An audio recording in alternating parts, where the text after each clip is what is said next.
Ladies and gentlemen, welcome to Valorant Strike. To the Dragonblade Arena League. Welcome to the Spartan Showdown. Ladies and gentlemen, welcome to the Marvel Rivals Champions Gauntlet.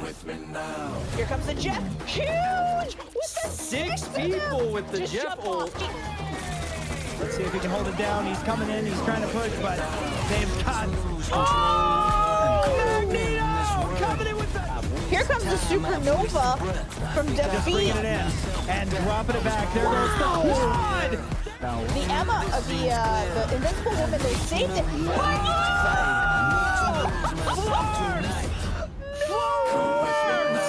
The Mixer, if they want to pop in they go. The Palpatine is there. They want to push straight through. Sova is in the smoke, and Mixer gets the first. Just full sending it. No fear at all. Miz goes down as well. They're going to send it straight into spawn. This is the most ridiculous ultimate in the game. Hit or back up, depending on how it goes.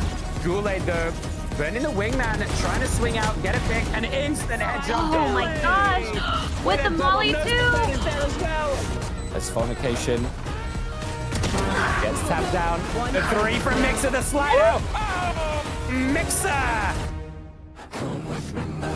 Power rifle. Double kill, killing spree, Swifty. I can't wait to see what you do with that thing. Little sneaky action and a perfect. Gonna get a double kill. Raz around, not messing around with what you just described in the chat of pushing B with a 4-man. Realistically, they're almost pushing A as a 1-man. Oh, running riot with a grenade kill. Man, it's so difficult now. Hollister big all in response as well. Look at his positioning though. Oh, That's a crazy positioning. So the Hottie's back at full strength. Bard gonna try to ult, get some damage off, and follows it up. Especially with Okami and this hit rush, it's going to be very difficult. But Oh, it's a oh, great bomb! that's Looking for that Mercy, can't get a kill though. Oh, with the bomb! There's only one way in from that angle, so to get. Oh my God! What? I'm gonna burn that. We're gonna go that res early. Oh, Oh, shit, shut it! Oh my gosh, Benji. Benji popping off. Don't challenge him. Don't challenge him. Leave him alone. Come with me now.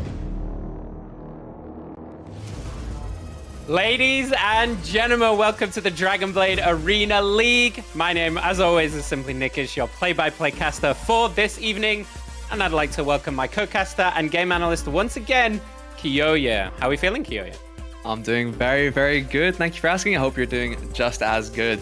I'm super excited to be back in the booth for another Dragonblade Arena League. A lot sooner than I imagined, but a much pleasant surprise. But tonight we have an amazing field of competitors stepping up to the mantle. But only one team is going to walk away this evening top of that scoreboard.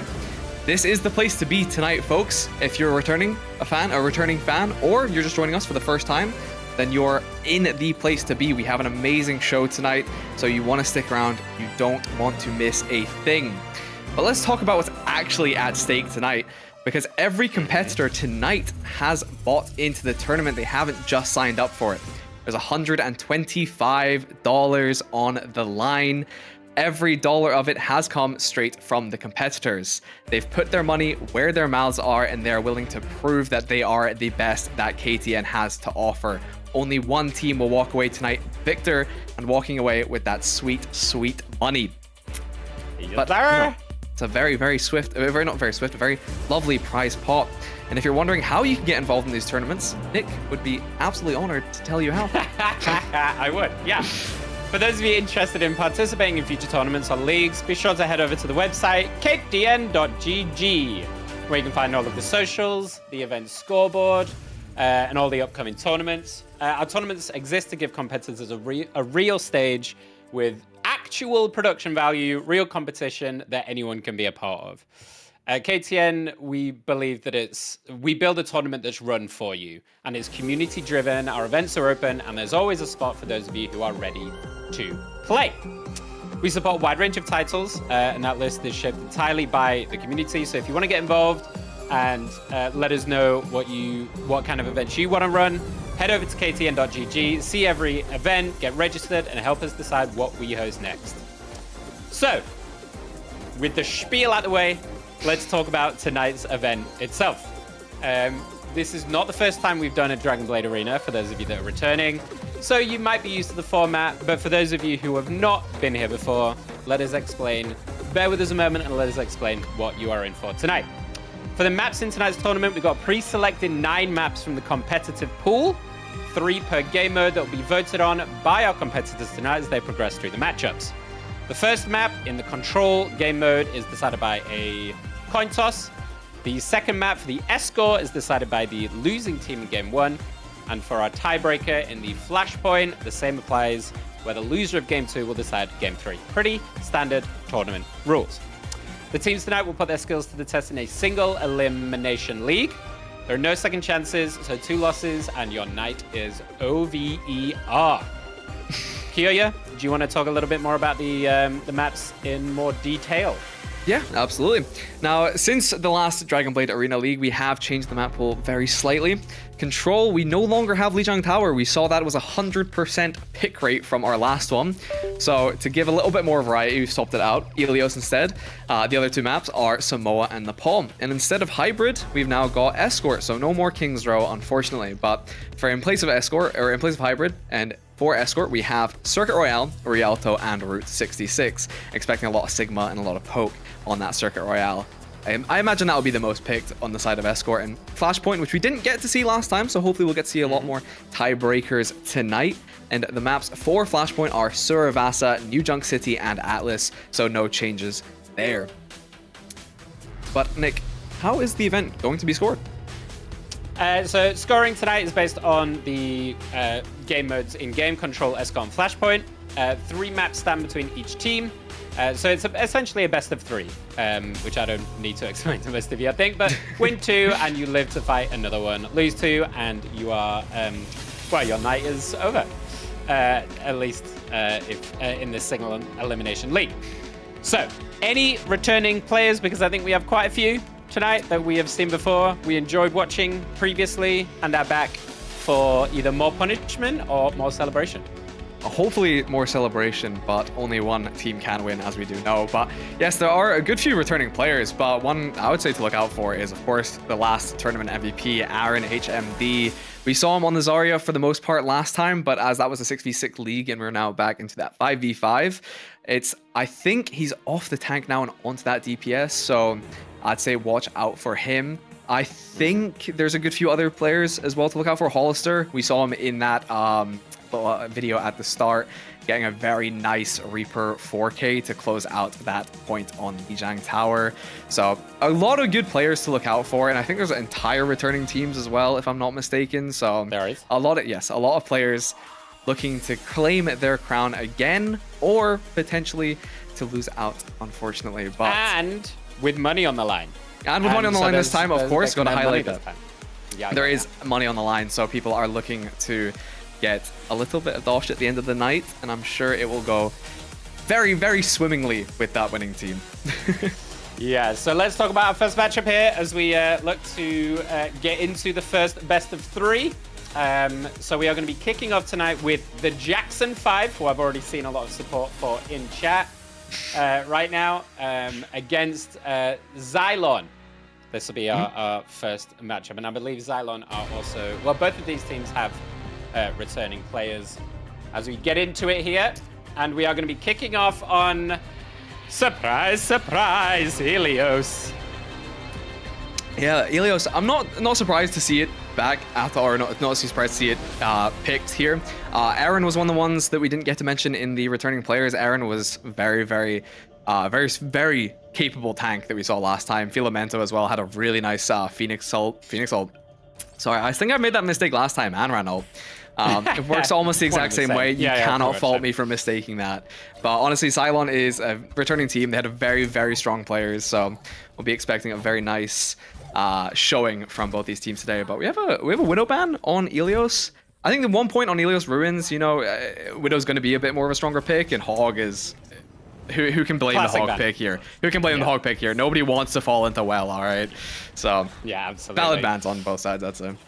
So everybody strap in. We are going to get into our first series here. Thank you for joining us. If this is your first time or you are coming back to watch KTN, as we kick off already, Kaipo with a great kill onto Bard on that Symmetra. I've seen some insane Symmetra plays today already using that TP, so not surprised to see that hero come out, and expecting a lot more as they take the first signs of life here, getting the percentage in their favor, Zighlon, and getting a good position on point.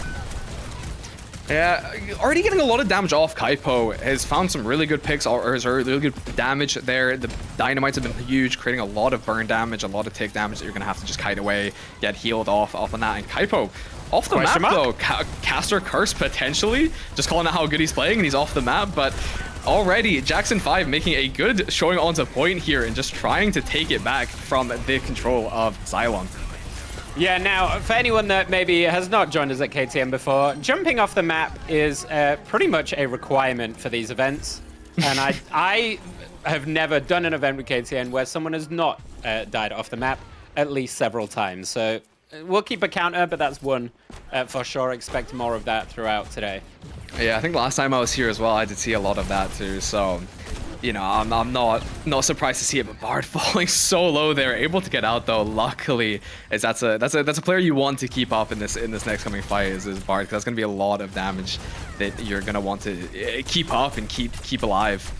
Yeah, I've seen Bard make some miracle plays on the Cassidys. We see the D.Va try to get in there. Kaipo picks off that Bastion just on that left-hand side, and now we get the Kitsune down. The bomb as well just catches Maddie, trying to escape, trying to get out, and Kaipo follows up with a lovely double, and this is all Aaron and Kaipo all day long as Zighlon retake the point, but it is a good contest so far. Bit of back and forth. Yeah, good placement on the bomb from Aaron there. Matty, unfortunately, not able to get that Suzu off, not able to kite out of the range of that bomb, and unfortunately falling there. Kaipo also finding the opening pick, and I think it was the Bastion. Wizzy, I'm going to assume that's how you pronounce it, potentially. But yes, good picks to find the opening into that fight, and Zighlon claiming the point right back. Close matchup already, though. 50% almost both ways. Yeah, the ult economy, though, is definitely in the favor of Zighlon here as we see Bob goes out, just gets stopped, actually. Really nicely done from the Orisa, making sure that they can't get past that wall, so no damage there. Santani gets a good catnap as well onto Poppin, and Kaipo follows up. That Bob is putting in work now, getting a kill. They're still fighting for this point, and Santani's been such a pest on this cat, just swiping away with Kaipo backing them up and getting those finals. Zighlon looking strong now, and it was definitely an ult economy advantage. They had 4 going into that fight. Very much so. Kalstar, I really like that. Trying to push that Bob off that point using that javelin spin. Unfortunately, it didn't work out. Couldn't just get the Bob over the edge, and unfortunately did end up finding a pick later in the fight. But Aaron and Kaipo on Zighlon, I mean, you can't fault them. They've been doing so well. And Santani, as you said, good catnap and just such a pest. Really need to be dealing with that cat, but it's so difficult when you've got such that small hitbox. Yeah, I'm surprised actually we're not seeing a Cat Bastion combo, which we're seeing a lot right now in pro play. But again, you know, this is a community-driven tournament, remember everyone, so Aaron trying to get a good little frog stomp there, but the kills are coming thick and fast, and it looks like this first point is going Zylon's way pretty handedly in the second half of that. Yeah, I mean, Jackson 5 doing an absolute decent job, I'd say. 56% on Zighlon. Very good. They're, as I said, they're a very strong team, and I mean, throughout that entire game, they seemed very dominant. But to get 56%, I was decently surprised by it. But yeah, I mean, we mentioned the Cat Bastion there, but we did have the Cat Soldier, which is almost close enough. You had the Soldier, like you know, a lesser Bastion, like it's a lesser Bastion. You had the Tactical Visor op, so you know, it's close enough. It does the same job really. But yeah, Zighlon first Bastion. Team Bastion, yeah. But no, I mean, Zighlon very strong. Aaron and Kaipo just causing so much pressure onto Jackson 5. It's very difficult to find much space in that. I love this pick from God, though. Yeah, I mean, the Sierra. How have you found Sierra? Because I haven't really been too involved with it. I tried Sierra when she first came out, but I think she's really good. And I mean, the tracking shots, it's somehow better than Soldier ult, which is very situational. But in a situation where you're getting rolled over like this by a jetpack cat who is kind of utilizing a map like Ilios with a lot of open air, it makes a lot of sense. If you can take out that cat, you take out a lot of their utility, a lot of their healing, and a lot of their prowess. And look at what they're running on Zighlon. They're also running a Mercy who is going to want to utilize their airspace. So having a DPS that can auto track like this, it could be a huge difference maker. Yeah, you land that hit scan on that right click, and honestly, the tracking shots are just going to do so much damage on both these flying targets. So definitely a pick, and Sierra, definitely a good pick going into this. So hopefully Bard can make something of it and put a lot more pressure back onto Zighlon. Yeah, they just have to be a little bit aware of Eren here on this D.Va, as we see Santani just being such a nuisance on this cat, as we know this hero to be now that they've been out for a little while. An early cap, actually, from Jackson 5, so with the help of this Bastion form, they do manage to push them off the point and take that early space. Yeah, Bard consistently 1 HP, and Kaipo with that Dynamite is able to finally finish him off. And Santini, though, in the meantime, finding Pwizzy and Eren, I mean, cleaning up as well. I mean, looking like a real strong fight in from Zighlon. Yeah, and I love this idea from Caster as well with the Ram, but you are kind of at risk of just getting squashed from all angles like we saw right there. You know, because the shield is very one way, you can only block it from that one angle. So having these kind of really pesky flying heroes like the D.Va as well is might make that a little less effective and harder to get value. Yeah, for sure. I mean, yeah, Ram, it's a strong pick into a more brawly comp, but I mean, Kaipo, look at this angle. I mean, almost entirely uncontested there, which is going to be annoying to deal with. You're going to have to land some shots, you're going to have to land some fight back into that. But Bard, Santani though, I mean, Santani's just so good on this cat. Diving into the room as well, just meant like Bard has no quarter here whatsoever. Tries to get that pick on the Mercy that we saw, and then the cat just chased them in, and it's cleanup crew time as this is looking pretty good for Zighlon to take this first game. Yeah, 4 ults now, only just used the Valkyrie there for Zighlon, and Jackson 5, they do come up on a few ults there. They did use that sound barrier in that fight. Unfortunately, didn't find enough value. And here comes the orbital strike.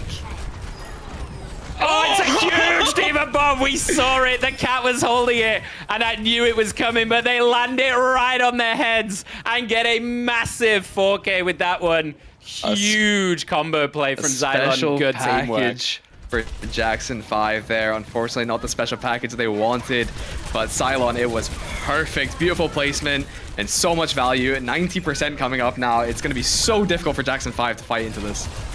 Yeah, and look at how much they've still got to work with. Bard is the only one with an ult, really. Kauster coming up on one, even if they can make it back in. Kauster does take out Taco. That's a lot of healing, so potentially maybe here Kauster gets Philo as well. Wait, this Ram could do it all by themselves, but they're going to have to touch point. They go way too far forward, and that gives Zighlon the win as they C9 off the point, and you kind of had to do it, but no backup there for the Ram. But interesting game one. Yeah, very interesting indeed. It was a very good showing from Zighlon there. As I said, I mean, Eren was a very formidable tank back in the other league, and we're seeing it just again here. I mean, look at that. I mean, the sound barrier came out, but there's just so much damage there. Just honestly, you don't even need to really care too much about the sound barrier there. You just kept firing and found so much value. And I mean, that cat has been exceptionally annoying. I didn't realize just how strong Cat can be. I mean, when I first saw her, I thought, she's a funny character. Couldn't find too much value out of it, but honestly, boy, was I wrong. People have found ways to get so much value out of her, and that's going to be something that Jackson 5 are going to have to look to deal with a lot more going into this second map on Escort. So that's happening. I think the thing that Jetpack Cat does more than anything is it makes you have to play really reactive. Yeah. Because of the nature of the hero, you can't play this kind of front to back, as we see once again that huge bomb play. It kind of just changes the nature of the game and how you have to play around it. So they're going to have to either default to their comfort and just ignore kind of what Zighlon are trying to do and just play their own game, which is, I always say, is the better thing to do. Just play what you're comfortable with at the end of the day, especially as this is not kind of a pro level tournament. This is a community-led tournament, so play what you want. We can sit here and analyze all day long as much as we want, but at the end of the day, it's all about enjoying yourself while you are trying to earn some dollar. Yeah, absolutely. Yeah, it's way easier to conform to what you know and just trying to play to your best than it is to flex on something uncomfortable that you have no idea to play around. So it's something that they could look to deal with, or as I said, you just keep sticking with what you know and hope that you can do a lot better into that next map. They have obviously the map pick going into Escort, so hopefully they'll find a lot more comfort there. And Zighlon probably going to just stick with that Diva. We saw Aaron on the Diva almost the entire time the last tournament, so I think very big comfort pick for Aaron. And again, I mean, as we said, they're just going to find so much value out of it. They've been so dominant. Kaipo as well, Santani, the whole lot of Zighlon has been really, really good there. I would like to see a Cassidy, I think. I've known Bard to be an exceptionally good Cassidy player in previous tournaments. Cassidy is a great answer into something like the Jetpack Cat if they're going to try this aerial dominance. So it can struggle a little bit against the Diva, particularly if you're getting kind of full run at, but that's where you look to your supports to kind of help keep you up and keep you alive and bait out and play around that defense matrix. Yeah, it'll be difficult. We've seen Bard obviously in some of the promotional material hitting some very nice cast clips. So it could be a shout for Bard to swap onto that cast and potentially find more value, but who knows what we'll see. If we go onto Circuit Royale, it favors that more kind of poke comp, especially on that long sightline to begin with. So if we go on Circuit Royale, it could very much be the pick. We've seen Widow banned already, so Widow cannot be banned going into Circuit Royale. So I have no idea on Bard's capabilities of on anybody else. To be fair, I've never seen this player before, unfortunately. But if they're a good cast, they could potentially be a very good Widow. So Widow's open on Circuit Royale, and on the defensive side, that's going to be a very big win condition that could be going for the side of Jackson 5 there. Yeah, we should tell everyone at home, the way this works with bans, if this is your first time watching Dragonblade Arena, is now that Widow has been banned out in the first game, they cannot be banned out for the rest of the series. So if we go all 3 maps, Widow must be able to be played for the next 2 maps. So that's how it's going to work across all of the series tonight. So just in case you are wondering why we suddenly might get a Widow next game. Obviously depending on the map that we're looking at, which we are waiting for info right now on which map we'll be going to. But what would you like to see? Is it Circuit Royale that you'd like us to go to? I love Circuit Royale. Yeah, personal preference, I love Circuit Royale. I mean, I'm a bit more of a hit scan player on the DPS, and when it comes to tank, I love Sigma as well, so Circuit Royale just fits me perfectly. But it also means Hog is open, which we've seen before. Hog is disgusting. We've seen too many very talented players on that pig, so unfortunately, Hog pretty much dominated the last Dragonblade. Very much so. I mean, 6v6 we knew is really strong, but we're going to Route 66. Unfortunately, not the Circuit Royale, but we do see Santani on the Widow though. I do like a Route 66. I know it's. I think I like most of the escort maps, to be fair. Yeah, I know some people have some mixed feelings about this map, and obviously it's an oldie but a goodie. It's been a staple of Overwatch for a very long time. As we look to the bans here, we get the Zarya ban and we get the Ashe ban. Don't want to deal with that Ashe sitting on a high ground. Yeah, I mean, Kaipo just seems so dominant in that round. You've got the Dynamites to just create so much AoE effect. They take damage as well. It's very annoying to deal with, but Kaipo straight onto that Bastion, honestly, equally as annoying to deal with. So, yeah, it's a fair ban getting Kaipo off of that, what seemed like such a big comfort pick for him. But it's straight onto the Bastion there, which has the grenades as well, so more AoE there. Aaron on the Diva, as we expected, so expecting a lot more dominance from Aaron on Route 66 here. Yeah, super defensive setup as well here for Jackson as they go towards the Torbjorn as well, just to try and really add that defensive element and stall as much as possible as we see them peppering down this lane. Trying to pick off that Bastion, who does go low, manages to hide around the corner as we see Santani maybe looking for a swap C here. And there we go to the Emery. Yeah, trying to find a little early pick on that Widow here is good. And then the swap onto Emery. Honestly, I really like it. Emery's been so strong. I think he got a nerf recently. I'm so not up to date with patch notes, which I probably should be, but I think I saw something on Twitter about him getting a nerf recently, but yeah, he's still a very strong pick, I'd like to imagine, but he's down already, so we won't be able to see just as much of Santani already. Oh, back up. There's the res though. Almighty Taco immediately in there, and we do have to remember that mercy factor. Valkyrie is up and available. Here comes the artillery strike as well from the Bastion. Doesn't get any picks, but does back them up a little bit. So it's going to allow them to try and turn this corner as 60 HP on Kausa. As soon as that spin goes down, here comes Eren diving into that back line.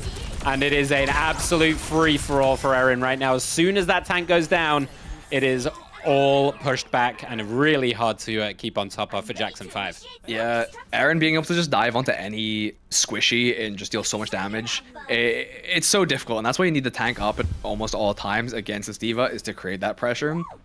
But as you said, as soon as that tank's gone, it's just free range for Eren, and very calm aim as well, I have to say. If I was playing D.Va, my aim would be all over the place, and unfortunately I wouldn't be able to find as much damage as that. I do play D.Va, and my aim is all over the place, so can confirm. It's so bad. Yeah. But yeah, Eren, very clean aim there as well, able to find a lot of damage on those squishies that they dive onto. So yes, Eren. But and here comes the comes bomb. A big bomb just thrown out front. I don't think it actually gets anything, but just the zoning ult there is... I like to go fishing sometimes with a little D.Va bomb. Of course. They're not feeling the pressure of ultimate resources, really, as we see. The Kiri pops the ult. There is 3 others as well. Kausta, Bard, and Poppin have theirs, and here goes the lava. They're really just expending these ults just to push them back, but not really getting any other effectiveness out of it, not getting any picks. So as soon as these run out, look for Zighlon to then push forward, as we see Eren doing right now. Dives on top of Poppin, takes them out, dives on top of 2, actually. Maddie goes down as well, and this is going to be a huge ult from the Orisa. Kausta gets 2, gets Taco as well. That's a lot of healing out with that Mercy going down. The Emery firing down from the sky. Nice. Good eat there from Kausta. The spin helps a lot, but it's just too little, too late, as there is no backup to keep Kausta alive. So Zighlon are going to win out the fight, but really nice attempt from Jackson 5. Yeah, it was a good attempt, and Kausta there, I have to give absolute props to. Very, very strong performance there. Finds 2, is able to eat part of the Emery ult as well, and survived for so long. Create a lot. It's time delay at the end of the day, so honestly, big ups to Kausta for that. Very, very well played, but I mean, really stand out. But Eren already finding a pick onto that Torbjorn there. And I mean, that's a lot of damage output lost for the Jackson 5 coming into this on near the second checkpoint. Yeah, but they are very, very close to capping all the way, and I don't think they're going to get back in time to contest, so this should be a pretty clean second point here for Zighlon. And there we go. Just a little bit too late, Kausta. Now they're going to have to back up. They might be in a bit of a bad spot right now as Kaipo punishes Lu Queen for that attempt to get onto the point. It's a really nice spear. It's a really good spear from Kausta. Takes out Santani. The res is there for Kaipo, so numbers 1 down, and the artillery coming out as well. Eren takes out Maddie. This backline is looking a little thin. The Bastion goes down low from the artillery, and all this time, look at the cart. It's being pushed forward consistently as Lu Queen is forced to pop that Coalescence. Nice attempt to block as they're trying to keep Kausta up, but Kausta is hidden behind that point and gets taken out. Yeah, unfortunately out of the LOS, and Santani is able to find that last pick onto Kausta's noggin. And unfortunately, now Jackson 5 are on that back heel with the Bastion going down now, and so is Lu Queen. It's looking very difficult here. Eren again, so dominant, just finding so many picks. Will find that last one. Actually, Filamento finds that final blow. But yeah, I mean, Eren is just causing so much disruption to this Jackson 5 team, and Kausta is doing an absolute hell of a job at trying his best, trying to fight back into this. And it could be a big fight coming up here. I expect the spawn bomb, to be perfectly honest with where I it thought is. so too. I thought so too. I thought the 4 players lining up there in that corner, I was really expecting that bomb to go off, and it could have been a huge bomb from Eren, but unfortunately... It looked juicy. Yeah, it looked juicy, but unfortunately, we didn't get to see it. But yes, a very strong showing so far from the side of Zighlon. As we said, on that attack side, Eren been very, very dominant. Are we too surprised by that? But Kausta, on the other hand, has been exceptional. Yeah, 2 minutes 52 on the clock, though. So this is a very big hill to climb here. And I personally, I think we need to see some hardcore aggression coming out. Yeah, it has to be a coordinated aggression, because we did see towards just after that cap on the second point, Kausta was unfortunately just out of the LOS of his supports. So it has to be a 5-man. We all just got to rush it down, going almost as a pack, but with, you know, Kaipo with that grenade, you've got Filamento with the Helix rockets as well. There is a lot of explosive damage there, so you got to go as a team, but you can't be too clumped together, otherwise too much damage. I think they have to invoke their namesake here, the Jackson 5, but no moonwalking, no backwards moonwalking here, just forward, W key, front just foot straight aggression. W key. Yep. Moonwalk forwards, if that's even possible.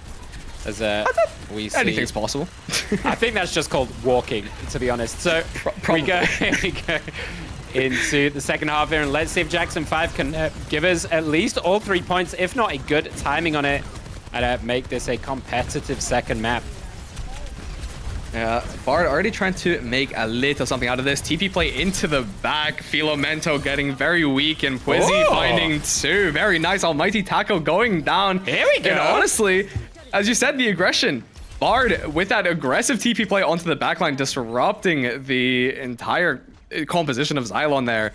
And they're just going to have to back away. They lost 3 players there, and Zighlon are just going to have to give up a decent amount of space here. Yeah, with this Sim TP, they have a lot of opportunities to make these kind of backline plays if they're coordinated enough to kind of make them happen. We've been seeing this a lot in pro play as well. These surprise Sim dives are crazy strong currently. And we kind of saw it a little bit there as Poppin gets in that backline and gets first point very quickly. 5 minutes on the clock here. Yeah, it's looking very good, but Kaipo does find an early pick onto Poppin, and it's going to be difficult to fight back into this a little bit. For a minute, though, they're on the attack side. They've got a lot of time. They've got a lot of resources to work with, so they can just kind of hold the line for a little bit here and just wait for Pop to come back. And he's close enough as is, so you're going to be able to fight back really swiftly. Yeah, as we look towards the ults here, this is already kind of a done fight as Kaipo and Philo get 2 already. It's just about can you back out without getting any more casualties here for Jackson 5. But instead, Kauster goes, nah, I'm walking forward.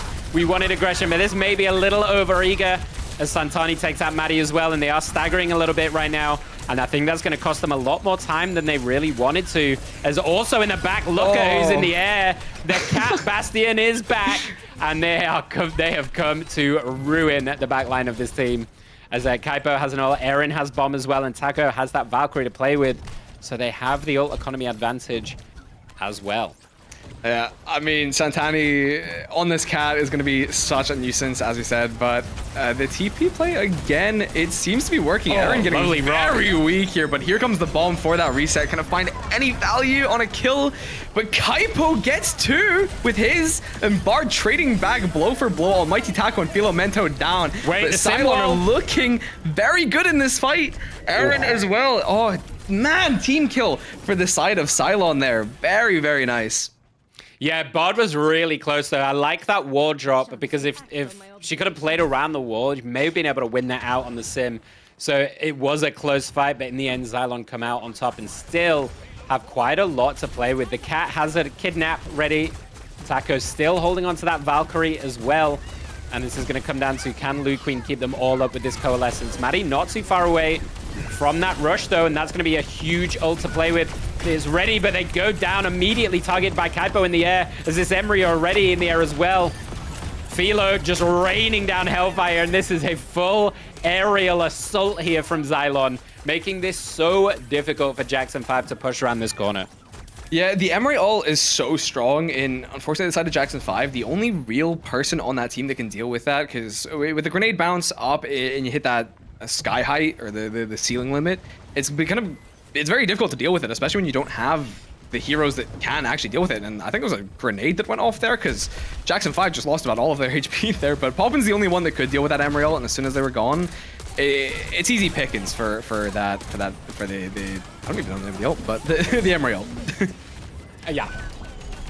I actually don't off the top of my head, but I can tell you in a second. Override Protocol. As Aaron gets another bomb kill on Poppin. And once again, look at this duo in the air, just being such a pest, such a nuisance. As the kit rushes down, Maddie drops that to try and push them forward. Kaipo's in the back line here, goes down a little low, is being chased, but look who is there to save, as always, the Mercy, ever staple healer. As the artillery gets dropped as well, now looking for any kind of kill in this back line. The Kiri is low, but doesn't get targeted. As in the front, Bard goes down, trying to take out Santani. Gets a claw to the face, and Philo follows up as well. And Kauster is just trying to get anything done to push them over the line here, but it's them against the world as Aaron now joins the fray. Gets 2 And it's looking very difficult for Jackson 5 now. I mean, they're still very close to that checkpoint. They've still got that minute and a half. We're close to that catnap. We're close to that override protocol again on the side of Zighlon. But Jackson 5, there's the cast on from the side of Bard. But Jackson 5 only really have that Bastion ult to deal with or to work with. And with the side of Zighlon, it's going to be easy enough to kite it, but it could give you enough space to work with for Jackson 5. I could 100% see them capping this next checkpoint, but here it comes. Let's see what Popping can deal with this. There's not really anyone that's on ground level is the problem for that artillery. Yeah. There's literally no one there because guess what? They're all in the air as you see Philo using the override protocol. The catnap throws Blue Queen off the map, making sure that there's not that healing available and the rest of them just fall like dominoes one by one as the rest clean house. We've probably got time for one more fight here with 30 seconds left on the clock. So it's kind of a do or die, but already Kaipo and Santani are going to be stalking them, looking for this off angle. Yeah, we do have that Aaron, the Diva Meg, the Diva Bomb self-destruct, and there it goes, and they're all in this one area, and it finds two, Callister and Matty. Those are two picks you don't want to see if you're a Jackson 5 player. And it's going to be very difficult. 10 seconds left. They're nowhere near this point. Bard making a valiant effort out of it, but Aaron in the meantime just diving into this. And unfortunately now as the clock ticks down, Jackson 5 are looking rough and Aaron in the air celebrating and creating a dance in the air, a glorious dance in the air. And Jackson 5, unfortunately, very, very good showing though, I have to admit. Very close to capping that second point. Unfortunately, just well received by Zighlon. And Zighlon do move on to the semi-finals. Yeah, but yeah, lovely end bomb. The timing was spot on. Just throw it down that alleyway, knowing that it was last fight territory. And a convincing 2-0 victory for our first series. So Zighlon will move on to the semi-finals. Yes, they do. But yeah, I really like that. The cat has been a great showing the entire time. Santani, very, very strong pick. Aaron, the Diva, so beautiful. And Filomento as well. We're switching up between the support and that DPS. So honestly, flexible player and created a bunch of value from the side of Zighlon. So very strong showing. Let's see what they can do in that semi-finals. Yeah, but that is with the quarterfinals coming to a close. We've seen the ups and downs, and hopefully, if you were voting for Zighlon, you'll be happy days. So what are you expecting to see from the semis as we look to the other teams now for our other two matchups? Well, of course, we've only seen these two teams, Jackson 5 and Zighlon, for tonight at least. So it's hard to say exactly what we'll see probably coming out from the rest of the teams, but at least what we know from Zighlon is we will be seeing that Diva most definitely. We'll probably see Santani still on that cat the entire time. Probably more Bastion as well. It seems to be, if it ain't broke, don't fix it, you know? It seems strong, and it's probably going to be strong going into these next matchups, so I do see that happening. I'd like to see a bit more of a poke comp from any other team facing Zighlon, due to the fact that you've got that aerial bombardment from the air. Yeah. So definitely gonna need a little bit more hit scan there. Soldier, maybe see that Sierra again. But yeah, oh, jeez. 32 elims from Aaron. Huge play from them. It's just, I mean, for sure. Yeah, very, very strong showing. Aaron in the 66, as I said, where they're so strong. Just in 5v5, they're the exact same. So solo tank, double tank, no matter what, Aaron is having a great time on that Diva. But yeah, as I said, more hit scans to try and deal with those flying plays, I guess. But that is most likely what we'll hopefully see. But if you do want to vote in the polls that are in the chat, please do, as that will show a lot of support for the teams that are coming up. But we know one thing for certain, the bracket is thinning and the stakes are very high. We have that $125 on the line for that winning team. Yes, very exciting. But we are in the semi-finals now, and there's absolutely no easy matches left on the board. Nick, it does look like we have some new folk joining us in the chat here tonight, so would you mind giving them a little quick rundown of what the Dragonblade Arena League is? Yeah, so if this is your first time here, hi, I'm Nick. This is Kiyoya. Hello. So The Dragonblade Arena League is our single elimination league where the teams battle across pre-selected maps. No second chances, no safety nets, 2 losses, and you are OVER. Tonight, however, every competitor in the bracket didn't just sign in, they bought in. There's $125 on the line, all provided for by the competitors. So it's a competitor-led prize pool. So that is what the winning team are going to be walking away with this eve. So let's quickly recap on the map pool and the scoring system for tonight. So the maps in tonight's tournament, we have pre-selected 9 maps from the competitive pool, 3 per game mode. They'll be voted on by the competitors as they progress through the matchups. The first map being Control, which is decided by the coin toss. The second map for Escort, which is decided by the losing team of game 1. And then the tiebreaker in Flashpoint, the same applies. The loser of game 2 will then decide game 3. So if you want to quickly touch on the scoring for us, Kiyoya. Indeed, scoring in the Dragonblade Arena League is based on the game modes themselves: Control, Escort, and Flashpoint. 3 maps stand between each team and survival in tonight's bracket. Each matchup is a best of 3. First to 2 is the winner of that bracket, winner of that game. Win 2 and you live to fight in another round. Lose 2 and you are out for the rest of the night. Before we start setting up the next match, though, I would like to take a quick second to thank all the incredible staff behind the scenes here at KTM, because without you guys, these tournaments would not be possible. So to everybody in our chat, please do go show them a lot of support. To our staff, our ambassadors, and the KTM partners, some support in the panels below. To those of you interested in competing in our future tournaments or leagues, then head over to our website, ktn.gg, where you can find all of our socials, the event scoreboards, KTN merch, and our upcoming tournaments. Anybody of any rank can play in these tournaments. All you have to do is you just have to want to play the game and you're eligible to play. But while we do give our competitors some time to set up the next rounds, we're going to take a quick break, but please do not go anywhere because KTN will be right back.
There isn't a script.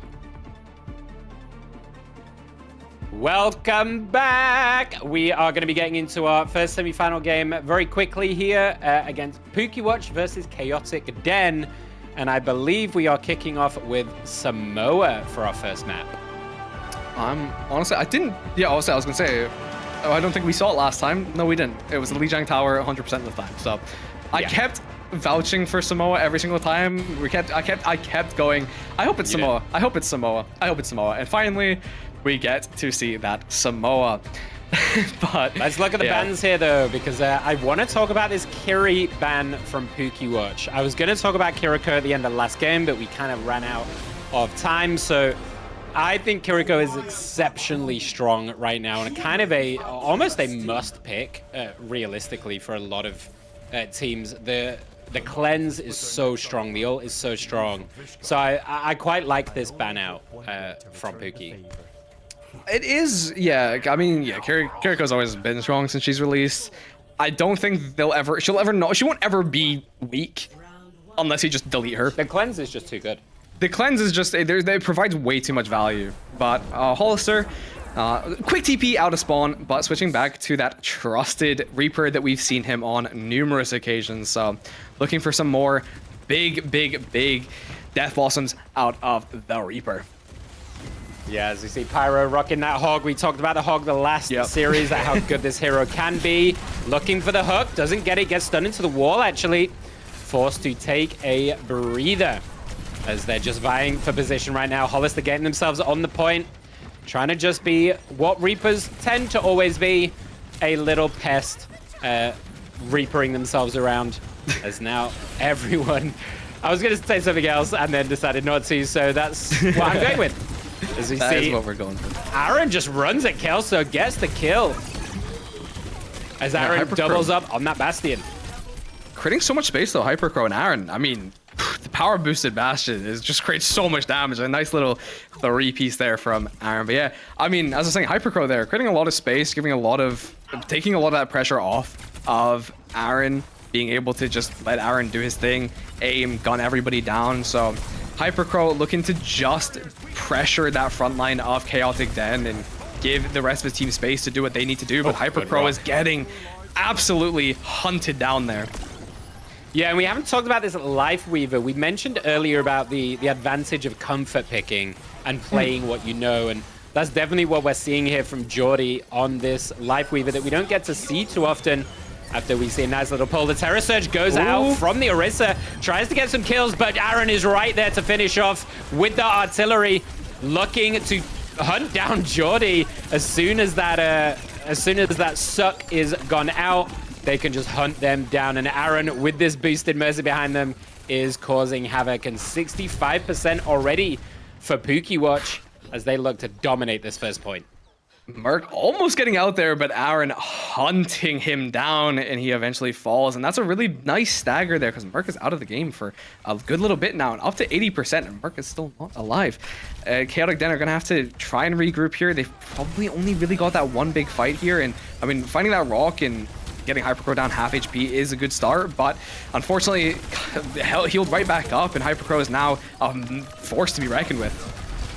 Yeah, man, honestly, this Mercy damage boosting is doing a lot of work as Hollister goes in with the Reaper, takes out Kelso.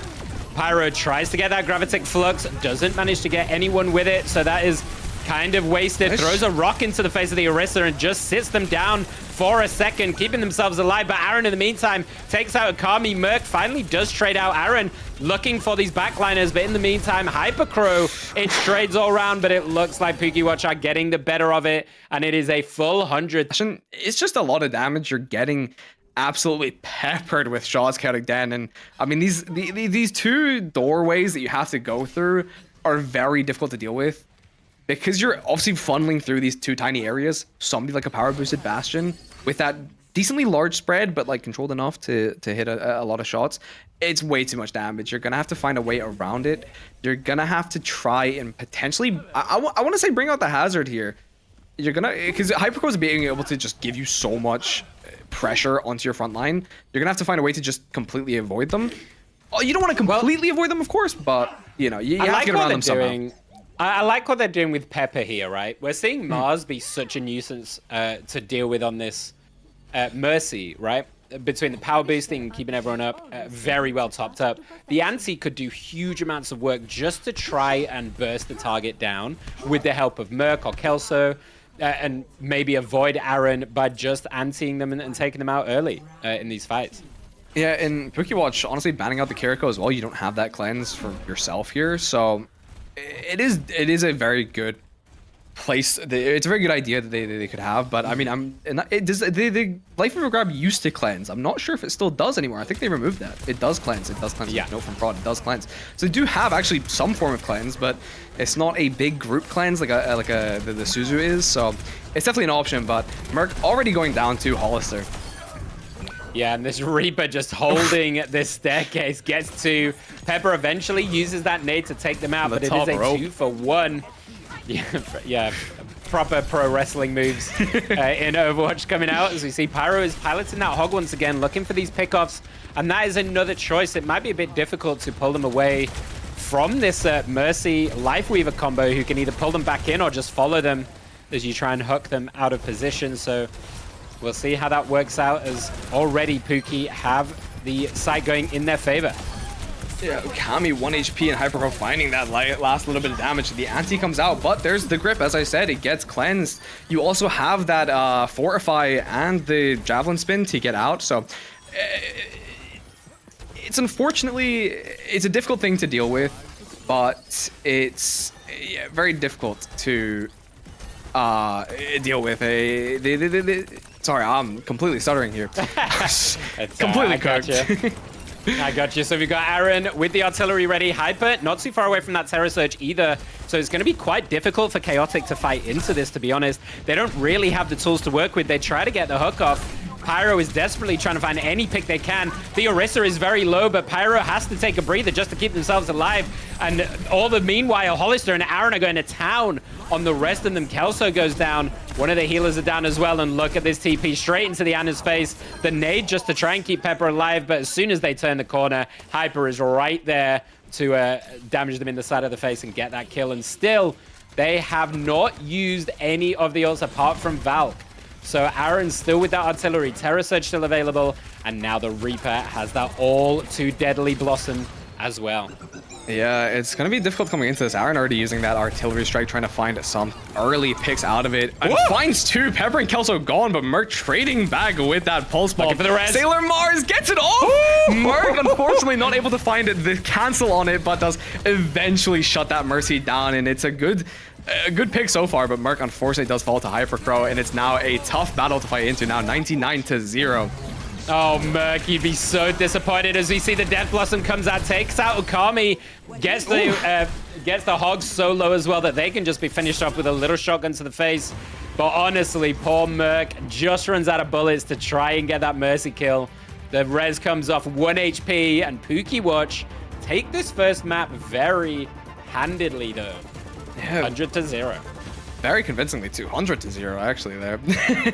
But yeah, I mean, unfortunately, just running out of the bullets as you said at the end there. And I like the Hog pick. The Hog has been such a nuisance, but it's almost the perfect DPS comp that you got in response on the side of Pookiewatch. The Bastion, as I said, just so much damage already, and then Hollister on that Reaper. It's so much damage. I mean, the direct counter almost on the side of for that Reaper. So it's a difficult matchup already for Chaotic Den. I think going forward, as I said, I kind of want to bring out that Hazard. You want to be able to shut something down quite quickly, and with that wall doing damage, the knockback, the damage, everything in Hazard's kit, you're gonna want to be able to just completely shut somebody out as quickly as possible, and then you've got your opening pick, and you can work your way around that. Is there any particular map out of the 3 escort maps that you think Hazard is much more attuned to, that could work for them a lot better? Because remember, this is going to be Chaotic Den's pick. They're going to get to choose the next map. I would say if any of the 3, it would probably be that Rialto. If I'm not mistaken, Rialto is the 3rd map. It's Route 66, Circuit Royale, and Rialto. So I think the best bet for Hazard would probably be that Rialto. It's a lot easier you have that like slight wall climb. You can get onto these little perch points a lot easier, shut down a lot of these sight lines. Circuit Royale, it could be all right. Hazard can work on all 3 maps, to be fair, but I'd say the best map for Hazard, you'd want to probably place him into the Italian map of Rialto. Yeah, my only worry would be if that is their choice, and suddenly they choose to pull out, let's say, the Castian. I don't know if that's the official term for the Bastion Cat combo, but that's what I'm choosing to call it, the Catsian, or the Castian. If they pull that out, I feel like that is a difficult place for the Hazard to then be sat in, trying to deal with those two. Yeah, that is the only problem, is that Cat Bastion, as we know, has been so strong, and Hazard will struggle very, very very much so with that. But yeah, let me just ask chat very quickly. Sorry to cut you off, just because I am interested in this. What is everyone's colloquial name for that combo? Because obviously we have like pharmacy, right? For like, I'm hearing in my earphones right now, AC 130 is one of the choices. I was gonna call it something like that. I was gonna call it a Warthog, but that's a car. That's this car from Halo. I'm 90% certain. I never played Halo. I'm sorry, guys. If you let us know in chat what you like to call that combo, as we look towards, we're just waiting to find out what map, and we are going to Rialto for map number 2. That's exactly what I said. It is. Guys, I finally predicted something right. I finally predicted something right. It feels amazing. Oh my god, I've never felt this before.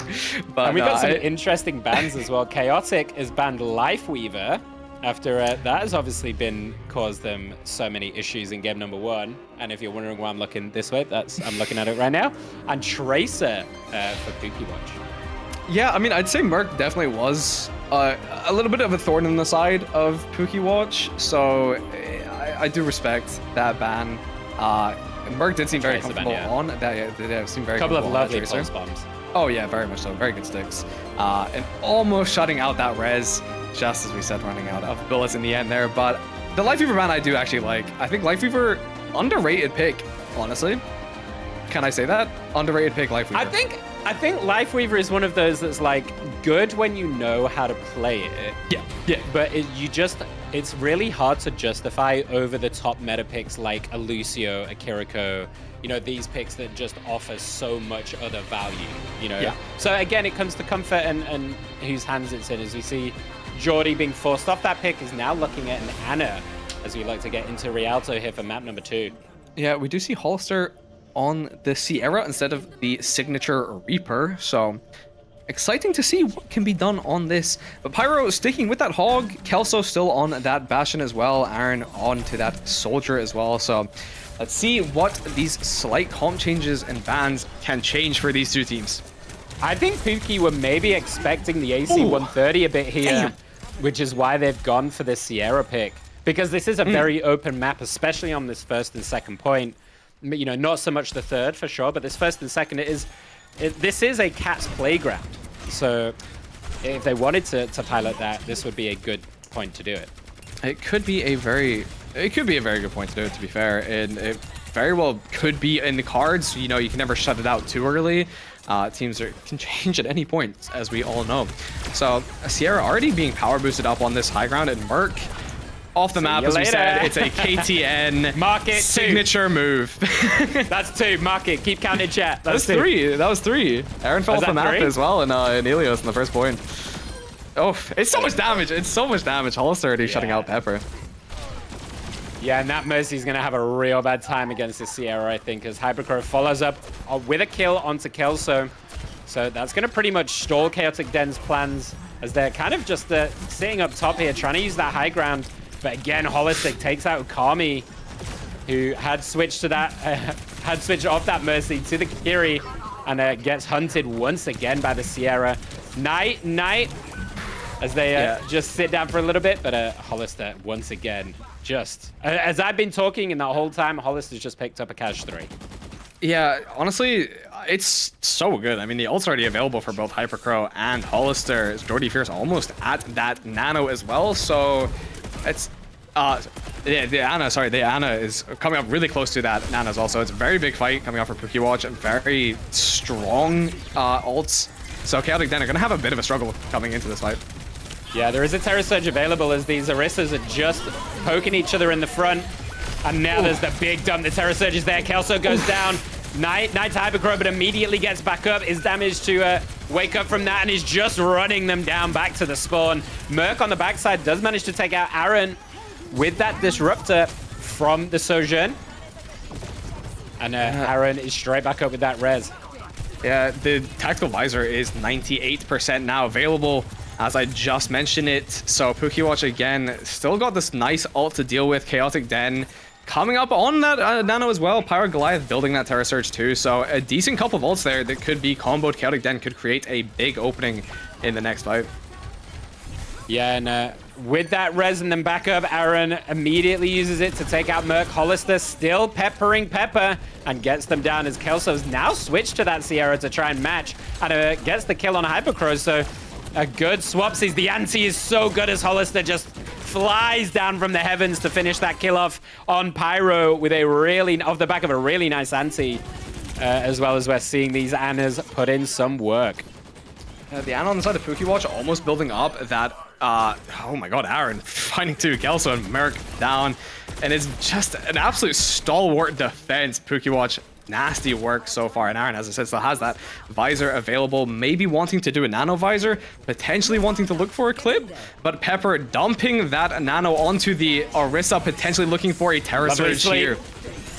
It's a lovely sleep into the Terra Surge there. Anti though, so Pyro just gets taken out with the sights and the anti combo. It was really nicely done. It looked like a really good sleep into the Terra Surge, but unfortunately, they are countered hard as Aaron just sat up top here with two. Melee for the third in the face. And this looks really, really tough for Chaotic to move this payload. They're forced onto the Doomfist to try and get them in, as Merc does have the railgun if they need it. The Kitsune rush is down, but Okami gets taken out by Hollister. This Sierra is putting in work, gets two, and I think that's going to be all she wrote for Chaotic Den. The Terra Surge is there as well, just to stop anyone else being able to touch. Hypercrow follows up with the kill on Merc. And listen, we have been calling out these DPS, but I want to call out Mars right now because this damage boosting is putting in so much work from this Mercy.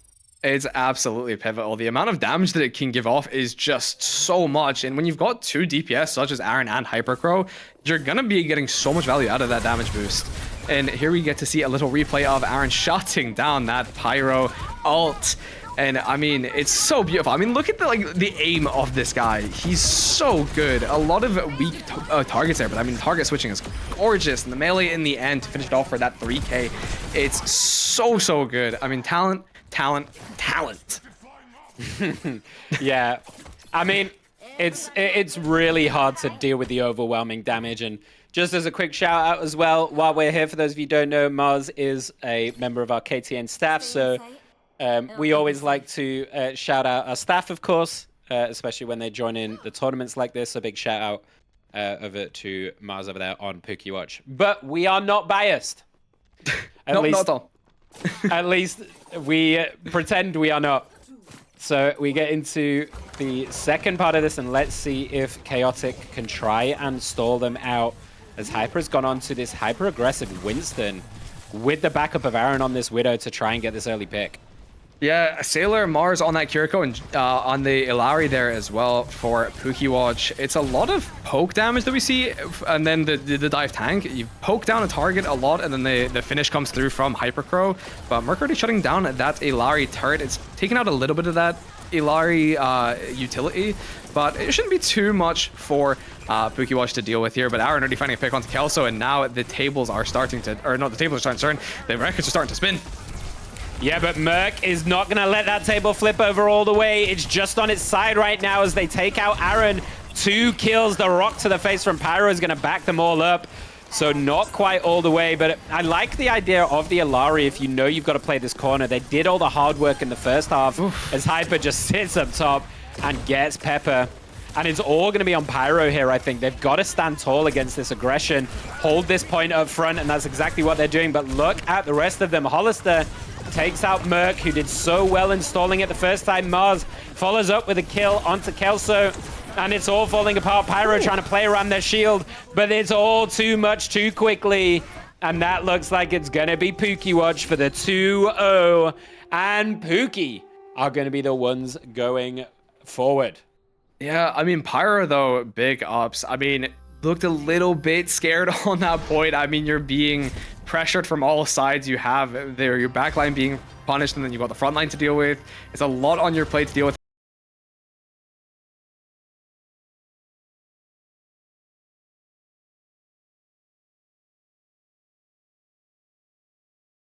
as that tank, but you did a very good job of trying to hold that point for as long as possible. But Mark, really nice shots on Hollister and Aaron there to try and solve the points for as much as possible. But yeah, I mean, very good showing from both teams there. Side of Chaotic Dead, I really liked what they tried to do.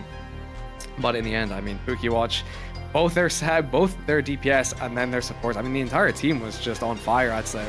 Yeah. And listen, I've not forgotten about you, Pyro. I know your staff too. I was gonna space out the shout outs, but seeing as I've been called out for it, Pyro is also staff. So big shout out to Pyro as well, who played really, really great there too.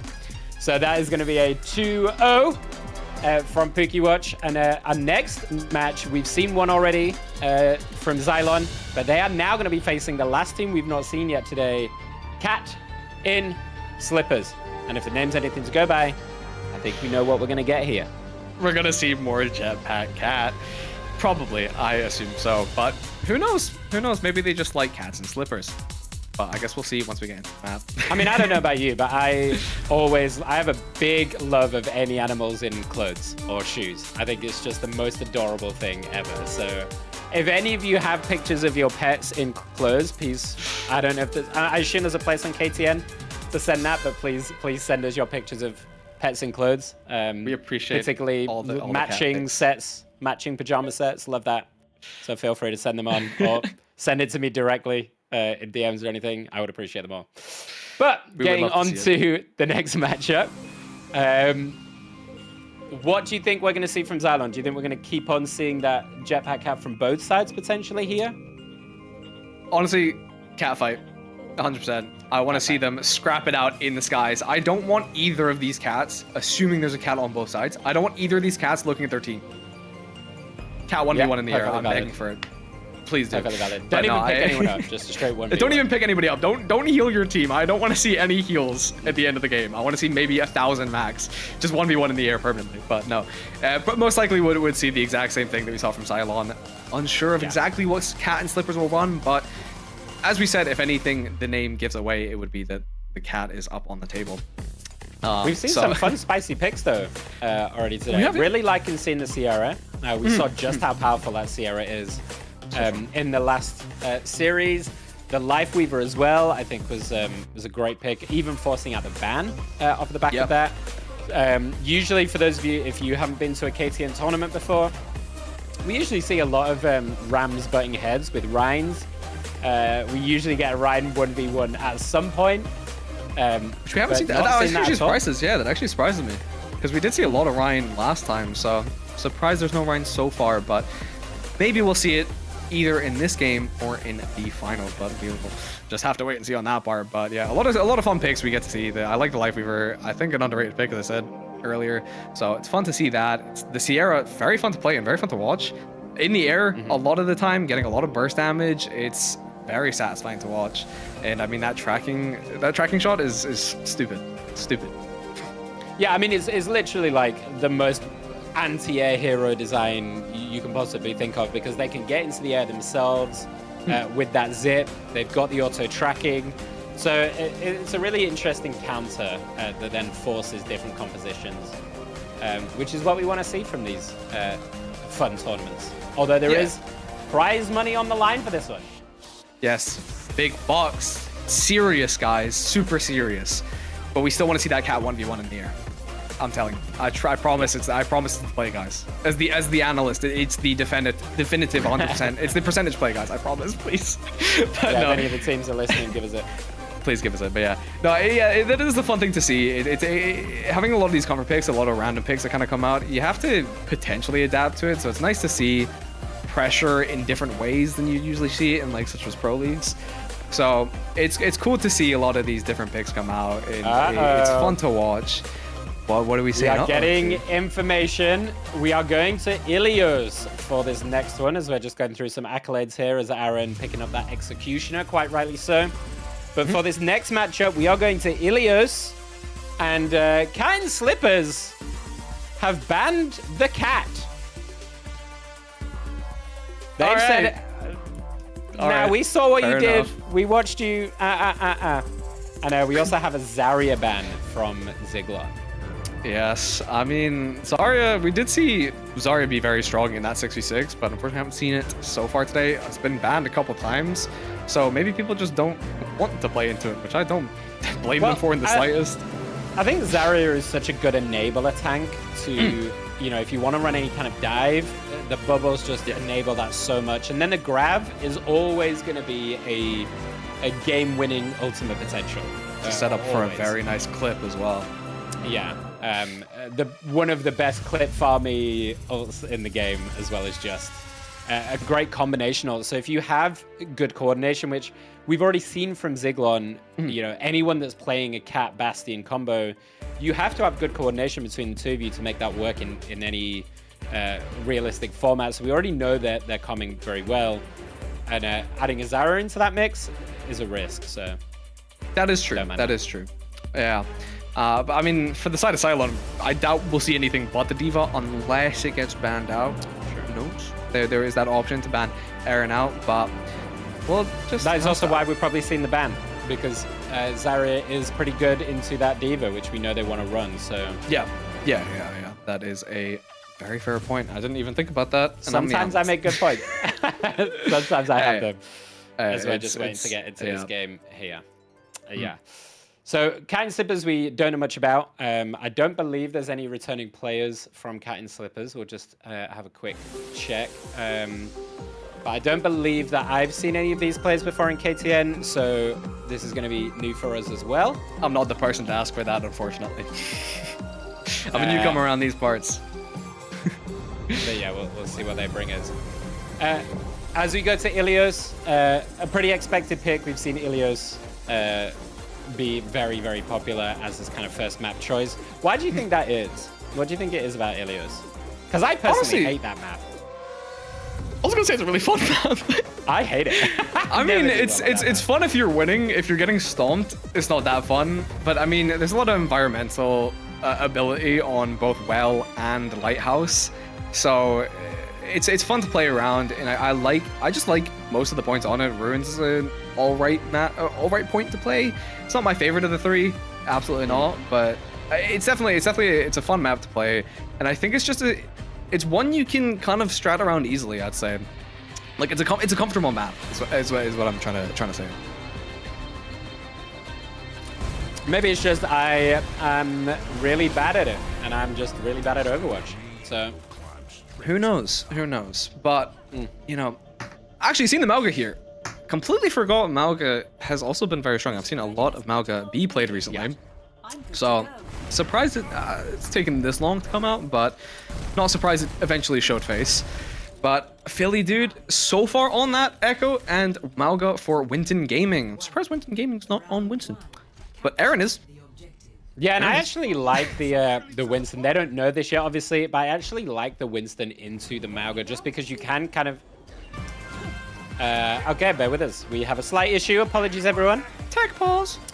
I believe it's just that the team names are wrong. I might be wrong on that. We'll find out for you. But apologies, just bear with us a moment as we get back in. But yeah, I quite like the Winston into the Mauga because you know what the Mauga wants to do. Yes, they have mobility, and yes, they can kind of charge you down. But mostly, they're just going to be this big meat and, you know, running around with their big guns. And the Winston can do a lot of hopping around and kind of pulling focus and pulling effort around their team rather than playing this very straight front-to-back idea where Mauga can be really strong. Yeah, I think if you play the Winston well in terms of just jumping in and out and just being a nuisance, you're going to find a lot of just space value. Yeah, playing high grounds, just jumping in and out of like LOS of places, LOS of the enemies, and then jumping back into the LOS of your team into safety, you're just a nuisance all the time. And because you're a tank, you're not something you can really just ignore. So you're going to create a lot of annoyance for the enemy team. So although Mauga, if they pull out, say, the Mercy for that Mauga, that's a lot of damage. If you get a little power boost going, it's a lot of damage on the Mauga. You're gonna shut down that Winston very easily, but you have that primal or that leap on cooldown quite quickly, so you can kind of get in and out of places. Yeah. But who knows? My only worry, we could see it be effective. My only worry with that is if you use the Winston to jump around, who is going to be facing the Mauga? Because the Mauga could just run your back line. Exactly. But you don't want to fully ignore the Winston, as I said. But you can't let the Winston go unchecked, because the second that you leave the Winston unchecked and they dive your backline, you're just creating so much of a nuisance. It gives space to the Winston's team. You can follow up on it. You find leap damage. It's a lot of things. The Mauga can obviously almost do the exact same thing. Trade back, swap tanks almost in a way. Have one tank fighting basically in with another team and then fight the other tank doing the exact same thing. I will apologize here. Apologies to Polly and Novice, who Polyfrog and Novice have played with us before, and I am an idiot, so I apologize. As we get into this last semi-final series between Cat and Slippers and Zighlon on Ilios. Yeah, we actually see Aaron go back onto that D.Va now. Unfortunately, the Winston is not in. And Winston Gaming swaps back onto that Hog. Oh, beautiful sleep. Oh my goodness. Incredible work from Santani, who we saw be so good on that Cat previously. Amazing sleep into Nade to immediately shut that down. And that is a sign of things to come, maybe, as Aaron takes out Glue Stick as well. Yeah, I mean, actually, genuinely spectacular sleep. That was beautiful. Perfectly shuts down that hook and gets the Winston Gaming down. I mean, I actually just can't say more. That was stunning, and big respect to Santani for hitting that. Sometimes it's Overwatch can come down to a matter of milliseconds. Very much so. Being the pace that it is, as we see. Now they're just vying for this spot, seeing who can get these first trades out. As we see the Lucio dancing around. Novice, though, goes down to Erin. Once again, putting that huge pressure on with the D.Va and just runs at that Cassidy. As Philly does trading kind, and Philly gets a double, actually. Takes out Erin. Ooh. After getting the Mercy, Philo on the Soldier on the other side, trading in kind. Winton taking out Santani. Not going to let them get another sleep combo off. And it looks like already Cat and Slippers fighting back after 30% went the way of Zighlon. Yeah, the Scissor coming out there to help Winston Gaming come back off that angle and heal back up and take a breather. It's very nice. And I mean, Filamento hit a very nice rocket onto Polyfrog there, but unfortunately with Winston Gaming just rushing you down and finding a nice hook onto Kaipo that shuts down a big player in Zighlon. And Filamento there dropping very weak, but is able to kite back out. This is part of the problem, is Sights is dropped looking for anyone Philo, but all they're going to run into really is a massive hog in their face. And Philly is going to take them out as well. The High Noon comes out, doesn't get anyone, but Polly does finish off Taco with the help of that High Noon as Philo's running for their life. The nade is out. Nice eat there as Novice. Very low on site. The whole hog is here just to push everybody off the point. But my point was going to be, never mind, Philo goes down. I was going to say it's very hard to contest this hog once they get positioned, because they might just hook you in the hole, but instead they just hook them into the room, as now they've just got to back off here, Cylon.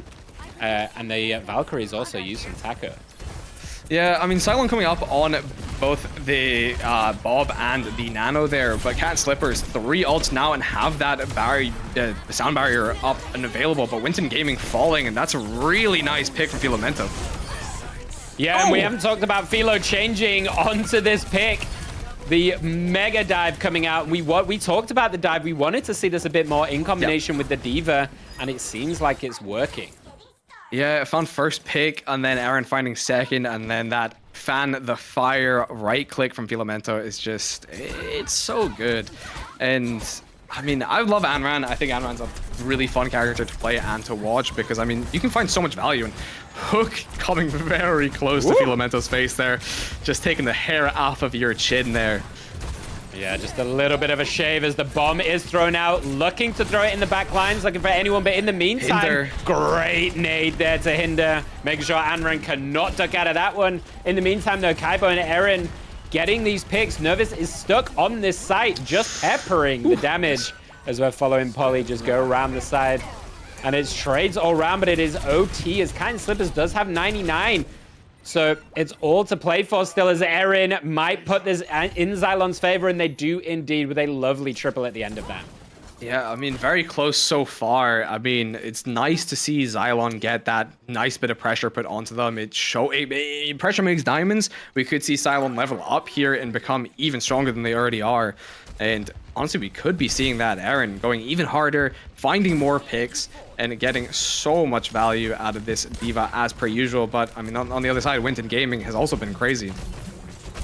Yeah, and just on board with that. Anna, what a hook! How did they thread the needle through there to get the Mercy? They do manage to back out. They force out the bomb as well from Aaron just to kind of back them up. As an unbelievable hook angle as Winston follows up, gets their target. They know who they wanted, and Taco goes down. In the meantime, though, Kaipo and Aaron follow up, and they get the kills, and Zighlon come back to take it with a fantastic final fight. Yeah, very, very nice there. I mean, thread the needle with that hook, but the defense matrix is there to stop any damage going on to your Mercy there. And I mean, very nice DM from Aaron there. But I mean, Aaron and Filomento finding a lot of value in that end. Anran, as we said, finding so big onto that switch. It's been such a strong character, as we know. It's because they could double dive with Aaron, so these two can work together, and you saw it kind of in that fight as we were kind of a bit focused on the hog, but then they take these off angles and they just dive around them and dive straight for this backline, and you might be able to deal with just Aaron as the support duo, but you cannot deal with both of them, and it's forcing Cat and Slippers to try and peel so much for their backline that they're giving up too much space. And it's costing them, and Winston can't hold it by themselves. Yeah, and once you give up that space as well, Kaipo is there to kind of fill in and get poke damage. Kaipo's not going to be diving, of course, they're on the Ash, but once you kind of give up that space, they're not pressured, and they just have easy sightlines for anything. So, yeah, it's honestly a very nice switch from Zighlon, and as I said, they're getting a lot of pressure put onto them, so we're going to have to see them level up big time if they want to take down Cat and Slippers. Yeah, I would almost like to see Cat and Slippers perhaps match a dive and just go for who's the better dive duo, really. That would be fun. To try and match it. Just, you know, we always like to see that kind of gameplay, but instead, Winston's just going to hook Philo in and say, well, hey, now we're just going to take you out so you can't double dive anyway. And that's going to be a very early pick, and he's going to give Cat and Slippers the first point percentage. Yeah, Polyfrog might go down here, though, with that. Yes, indeed. Aaron finds that finishing blow there. Very nice. I mean, unfortunately, not able to get that DM onto Filomento, and unfortunately was fallen. But and Almighty Tackle wasn't able to get that res. But I mean, already going straight in on this Filomento, being aggressive on this Anran. Yeah, and I love to see this from Anran players, honestly. There's no point in playing this hero and sitting in the backline. This hero is made for uber aggression. And you can see the focus here from the hog. They want Philo. They get the health back, but Novus follows up, follows them around. They're not going to let them survive. As you can see the target focus, and it's working wonders for Cat and Slippers. Take out this double dive and make sure they can't get to your backline, and that's the way to deal. Yeah, I mean, Novus and Philly, dude, finding so much. So much damage and so many picks on both of these poke comps, or both these poke characters. And I mean, Filomento literally fell to one singular digit of HP, and somehow got the health back. Unfortunately, it wasn't for too long. Did eventually fall to the hands of Novus, but we are coming up into a big fight here. Valkyrie is there, Nano is there as well, and look who is the recipient. It's going to be Aaron, who's just going to absolutely run at their faces with Philo, and this is the dive that we wanted to see from them. Winston does go the whole hog, but so much of it has been eaten by that defense matrix. It's not enough, though. The end tail of it pins them to the wall. The res is there for Philo. The hook is amazing. The fade-out hook from Winston to at least take Kaipo out and stagger just a little bit.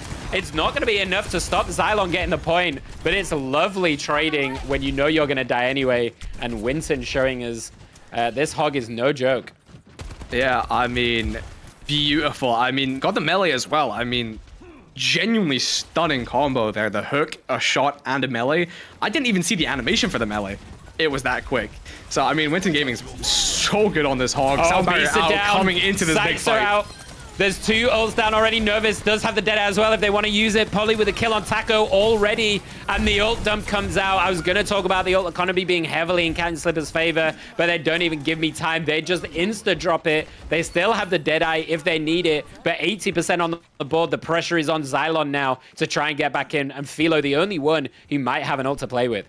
Yeah, it might have the ult, but Santani can sleep out this Deadeye if it becomes a problem. Aaron could eat it with a DM, but it's going to be a really big ult here just to hold out Zighlon in these last dying moments of the game, and here it comes. Yeah, they get a lot of damage prior as well with that silver bullet. Aaron jumps in, but he's already taken out a mech. Kaipo gets glue stick, though, and his trades all around. Polly and Winton coming in. Philo, though, with that ult, keeps himself alive. Taco with a res as well. They're just going to play the numbers, and they're going to try and overwhelm with numbers as Philly. It gets Taco. It's anyone's game, and Aaron, with that extra number advantage, takes the fight, and they cannot quite finish this off as they turn the point in their favor, and Zighlon do not go down without a fight, and Kaipo is the only one with an ult left in the game for this next one.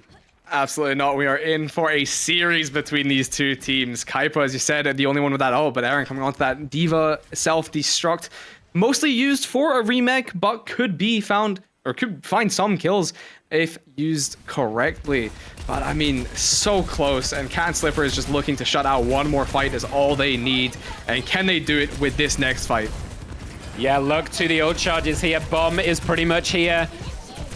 They're getting singled out. Winton gets so low, they need to try and keep him up. They're getting dived fully by Aaron, and they commit. They get the kill, and Aaron finishes with a double with the help of the Venture as well. Aaron with a triple, and this D.Va is a major problem. Philo follows up as well, and if I'm Cat and Slippers, I think you've got to take this D.Va off the board for map number 2.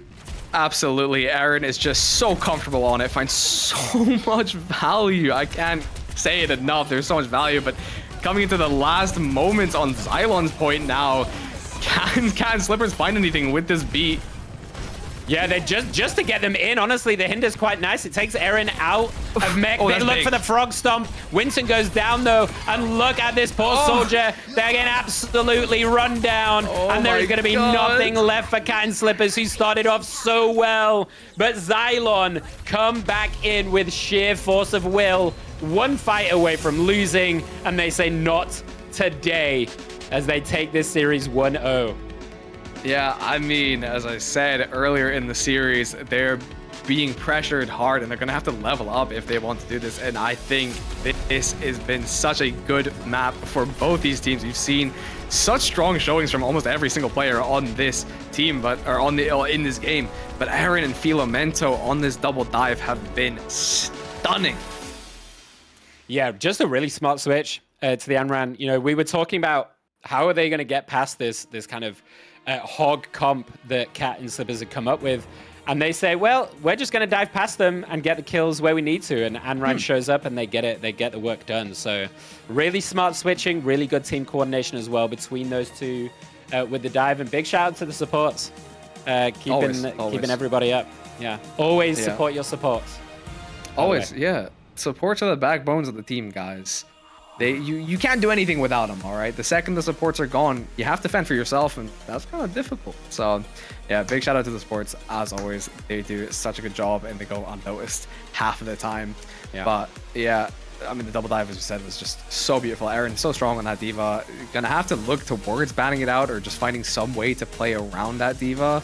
The Zarya, you said earlier, was obviously an option, but who knows if that will come out in the escort game mode. But I mean, yeah, here's the beautiful question work. Here's the question then, because Cat was banned in game number 1, so, but that was banned by Cat and Slippers. Yeah. So likely we're going to see a Cat from one side or the other, which you really do want to take out D.Va in that case, because they can do a lot of pressure to this kind of aerial assault strat if you want to run, let's say, the Cat Bastion. Or do you want to just leave D.Va on the table because you know you're going to want to run the Zarya? And in that case, do we see a Zarya ban come out from Zyghlon? Never mind, Zarya was already banned in game 1, so Zarya is guaranteed. For those of you who don't know, which apparently I didn't, Zarya is now not allowed to be banned for the rest of this series because they were banned in game 1. So maybe you don't need to ban out the D.Va if you know that you've got the Zarya available. That is very true. I mean, we'll see most definitely the cat on the side of Zighlon. Who knows if Cat and Slippers is actually a cat team? I mean, we'll see. The name bait. Escort if they do. Yeah, they name baited, which is respectable, honestly. But I mean, against Zighlon, unfortunately, they're not going to ban out the cat anyways, because they're going to keep it for themselves. So, unfortunately, the name bait potentially didn't work, but yeah, I think... We have our map. We do have our map. Rialto, once again. Nice. And the bans. This is... I thought we might get it. Cat in Slippers have banned out D.Va. Okay, yep. I think we said that it's kind of got to happen realistically. Yeah. And then Zig have banned out the Kiriko. Yeah. That's... Yep. I think that's all I gotta say. Kiriko's never going to be a bad ban, right? Yeah, never. I mean, the Kit Rush just gives you so much value. The Suzu is insane to shut down any sort of dive. You're 1 HP, you get Suzu, you're straight back up. And, you know, you cleanse as well. That's the whole point of the Suzu, is the cleanse. So, yeah, I mean, the Kiriko's never going to be a bad ban. The Kiriko's never going to be a weak pick. So, it's good to shut it out. And I think Zighlon, although they're going to have no D.Va going into this, I still think the rest of the team is able to back up Aaron, even if they aren't on that comfort pick of D.Va. But we'll have to see what Aaron decides to show up on in Rialto. I do also think that this Kiri ban is to enable the Ana as well. We saw Santani be really good on that pick. Yeah. And obviously without that cleanse, it just enables that Ana even further. As we can now look to Rialto for game number 2. As Polly showing us off the ADHD speciality here. That's exactly how I am in Valorant, to be fair. Yeah, anything. I mean, this is why I've got a pen in my hand right now, because I am a twirler. I had an Allen key at one point. I dropped it though. As both Anna's given us that show as well. As now we look to see, can Cat and Slippers make this a competitive series and draw us level at 1-1 on Rialto. Yeah. Oh, Almighty Tack already falling so weak there. Really nice aim from Philly did here, but Aaron on that Mauga. Did we see? I'm pretty sure we saw Aaron on the Mauga in the 6v6, but...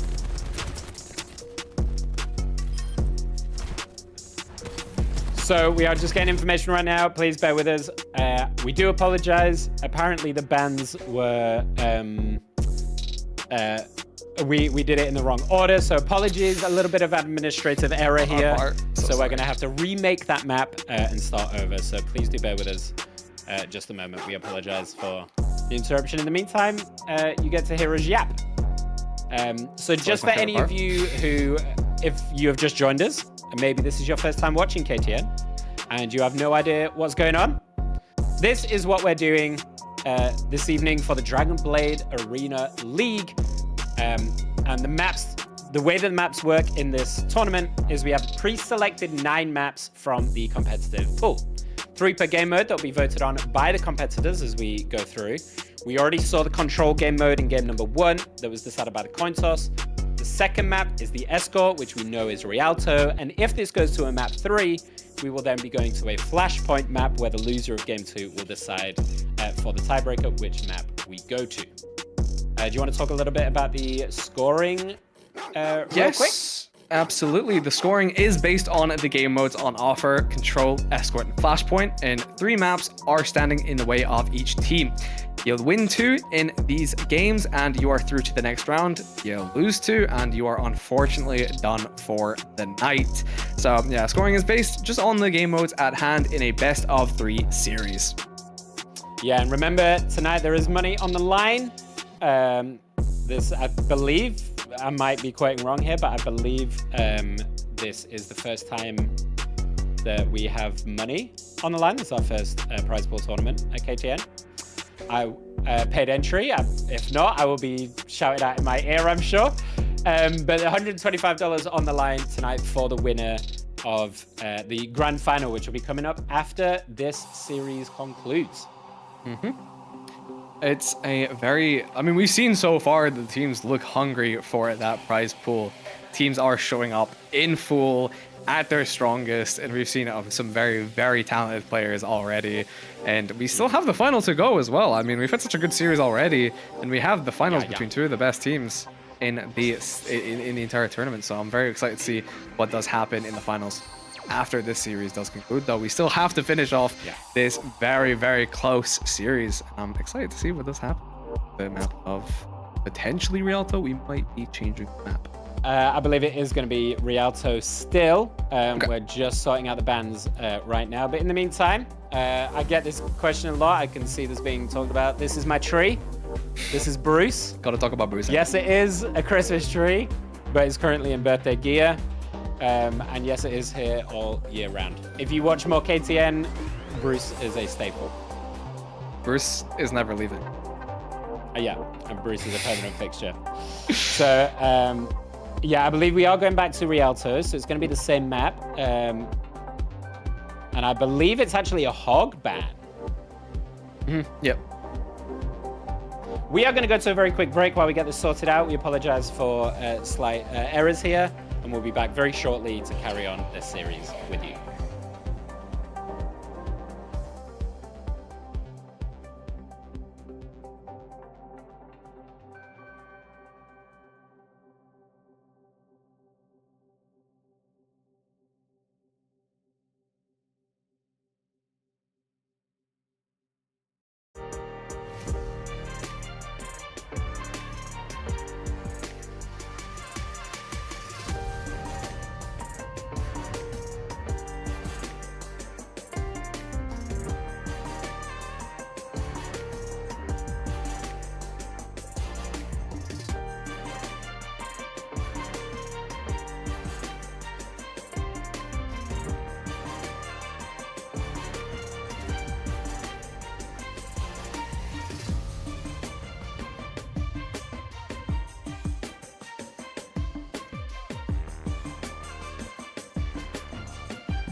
You just gotta keep moving forward.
Welcome back, everybody. Thank you for waiting with us.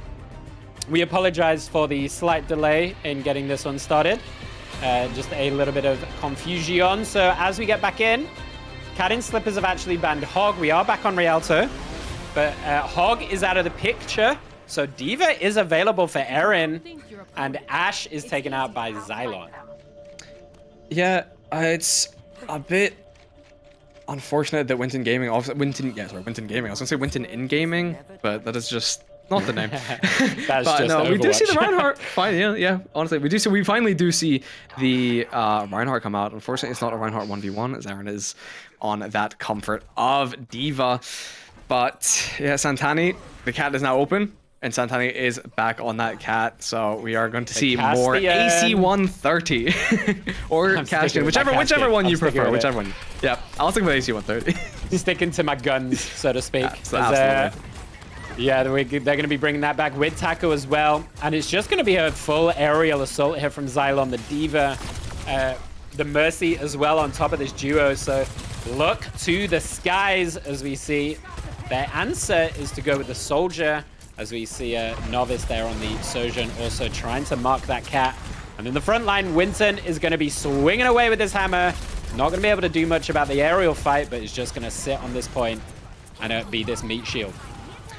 Yeah, it's going to be difficult for Winton to find too much value on this. It'll be able to pressure the point itself, but obviously with this aerial assault that we have seen all too much, it's going to be very difficult for them to find much value, but Nova's finding Kaipo is that good pick that does shut down part of that aerial assault that we have mentioned.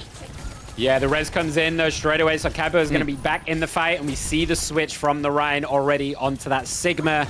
So switch to a more pokey style tank that can hold their own and still be able to contest these aerial threats just a little bit as well.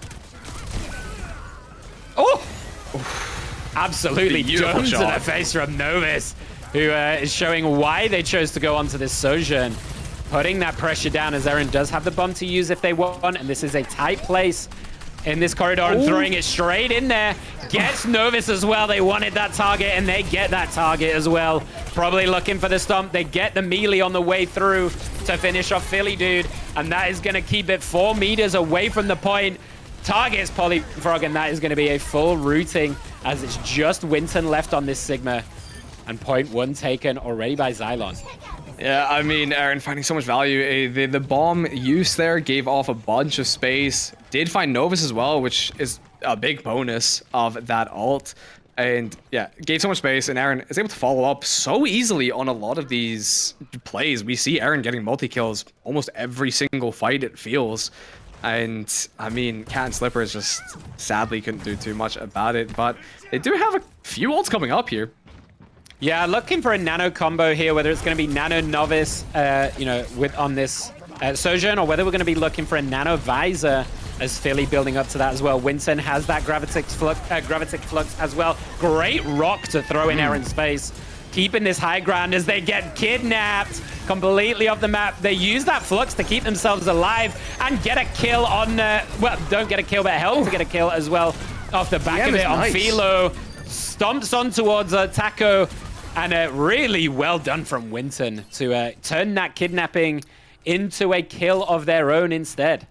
Indeed. Yeah, I mean, Aaron there keeping Almighty Taco up for a little bit longer there. It was very close to death there for Almighty Taco, but I mean, the DM was good. Unfortunately, didn't last too long, and Almighty Taco did fall. Oh, very, very close there as Aaron throws the bomb out, goes up into the air, gets Novice again. This poor Sojourn is getting absolutely targeted by Aaron. They know who they want. Anna goes down second. The swing to the face for the third on Philly, and they're right behind everybody. Glue Stick desperately trying to hold on for their life, but Santani with Aaron. The 4K might as well be 5, but Santani steals that last swipe, and this is why the D.Va is so deadly. Like I said, Aaron able to follow up so well after these ults. Gets one, gets Novice, immediately dives onto Polyfrog there, and again, Philly Dude unfortunately gets bound as well. It's these follow-ups from Aaron have been so clean. There's just no answer. As soon as the Aaron dives past this Sigma, And a nice sleep there as here comes the other side. Novus finally, when they're not getting dove by this D.Va, look at what they can do. They take out Kaipo and they help to take out Taco as well. So this might just come down to this anime battle going on between Novus and Eren here. Keep Novus up, you win fight. Let Novus die, you lose fight. Yeah, I mean, Zighlon as well coming up on a decent few ults, the Catnap, the Valkyrie, the Protocol Overdrive is available too. I mean, Zighlon have really good ults coming up, and Cat and Slippers just have 3. And it could do something with it, but I mean, Zighlon just looks so much stronger with this ult lineup. Yeah, we do have the Kitsune available for Glue Stick. Sigma with the Gravitic Flux as well, throws it out. Santani tries to get the Kidnap on. Philo goes down to that Flux. Eren in the meantime gets Polly, but Winton is free to step forward, gets 2. Glue Stick takes out Eren, and that's a lot of their power gone. The Cat is trying to get a kill, but Winton turns around, slams him in the face, and the point does continue to move forward, so they do have to step back a little bit just to stop that moving, but they do get the team fight win, and Cat in Slippers stabilized. Yeah, they use a lot of ults in that fight though, and Zighlon still have a lot. They only use that Catnap, and instead they have 4 extra. And Eren with this bomb, can we see a follow-up like we have always seen before? Not this time round, and look for this artillery trying to hunt this backline. Gets Novus again. These ults are being so heavily targeted towards this Sojourn. Philo, having switched to this Emery, goes up to the sky and gets another one. And now they get held a couple of times, but you're not going to hold them out forever as they get this nearly all the way. Maybe the Soldier can touch, but Eren is going to try and keep Philly out. They do get a touch. Philly did Novus on these 2 very quick characters, able to get touches on, but Filomento and Eren are able to shut them out. Novus does find a punch onto Kaipo, but Santani shuts Kaipo down, or sorry, shuts Novus down, and it's looking so rough for Cat and Slippers. Winton, though, goes to the ball. How long can this ball stall? Not for very long, as Emery is right there to shut it down immediately. Kaipo follows up as well, and it's just minimal touches. Polly now stalling for days on this Lucio, playing keep away from Eren, but can't do it forever. And eventually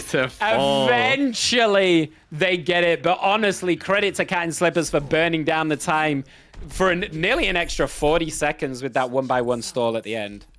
Yeah, I mean, as we said, beautiful stall. It was just, they kept coming out, and it was very well received on this offensive. But Eren used that bomb, didn't get a follow-up of themselves, but the rest of their team was able to follow up on it. I mean, the Cat Slippers have to give up a bunch of space when that Uke is just sat about. And I mean, as I said, Eren wasn't able to follow up themselves. However, Filomento and others were able to get picks for themselves and create so much more of an advantage for Zighlon. Yeah, and as we see, a nice little scenic picture of what I think was a submarine. I'm not a naval expert, but I'm going to say that's a submarine. And Kaipo once again looking towards this bastion. And Philly looking towards the Sierra, which we've been talking up and we've seen be quite successful. Especially if you know that they're going to run this aerial strat again, right? Yeah, most definitely. But we do see Santani come off that cat. Obviously unknown to Cat and Slippers, but Santani is off that cat and onto the Ana instead. So unfortunately, it's not going to be as much of an aerial fight. Almighty Taco still on that Mercy, so the part of the aerial fight is still there, but I would like to see what Philly Dude can do on the Sierra. Love this Doomfist pick. Love it. I think if you need to get aggressive, right? You need to be aggro, get in their face and do exactly that. Slam that Bastion, get them down, and it is going to enable the rest of your team so effectively to play around this D.Va. They get the kill on Philo. They get naded out in the end, so kind of going in solo. Winton gets a little bit of value, but at the end of the day, the D.Va is still up and sitting on this point. But I love this idea of aggression. It is looking really good, and as I said, Philly Dude on the Sierra could be really big. Found Almighty Tackle very early on in that fight, which is a nice pick to have. Almighty Tackle on the Mercy has got that really constant stream of healing, so big pick to begin with. Sierra is really nice here, and honestly, along with the Doomfist, I really like that duo. Yeah, and we also haven't talked about Kaipo going on maybe my most hated hero in this game, or any game for that matter, Sombra.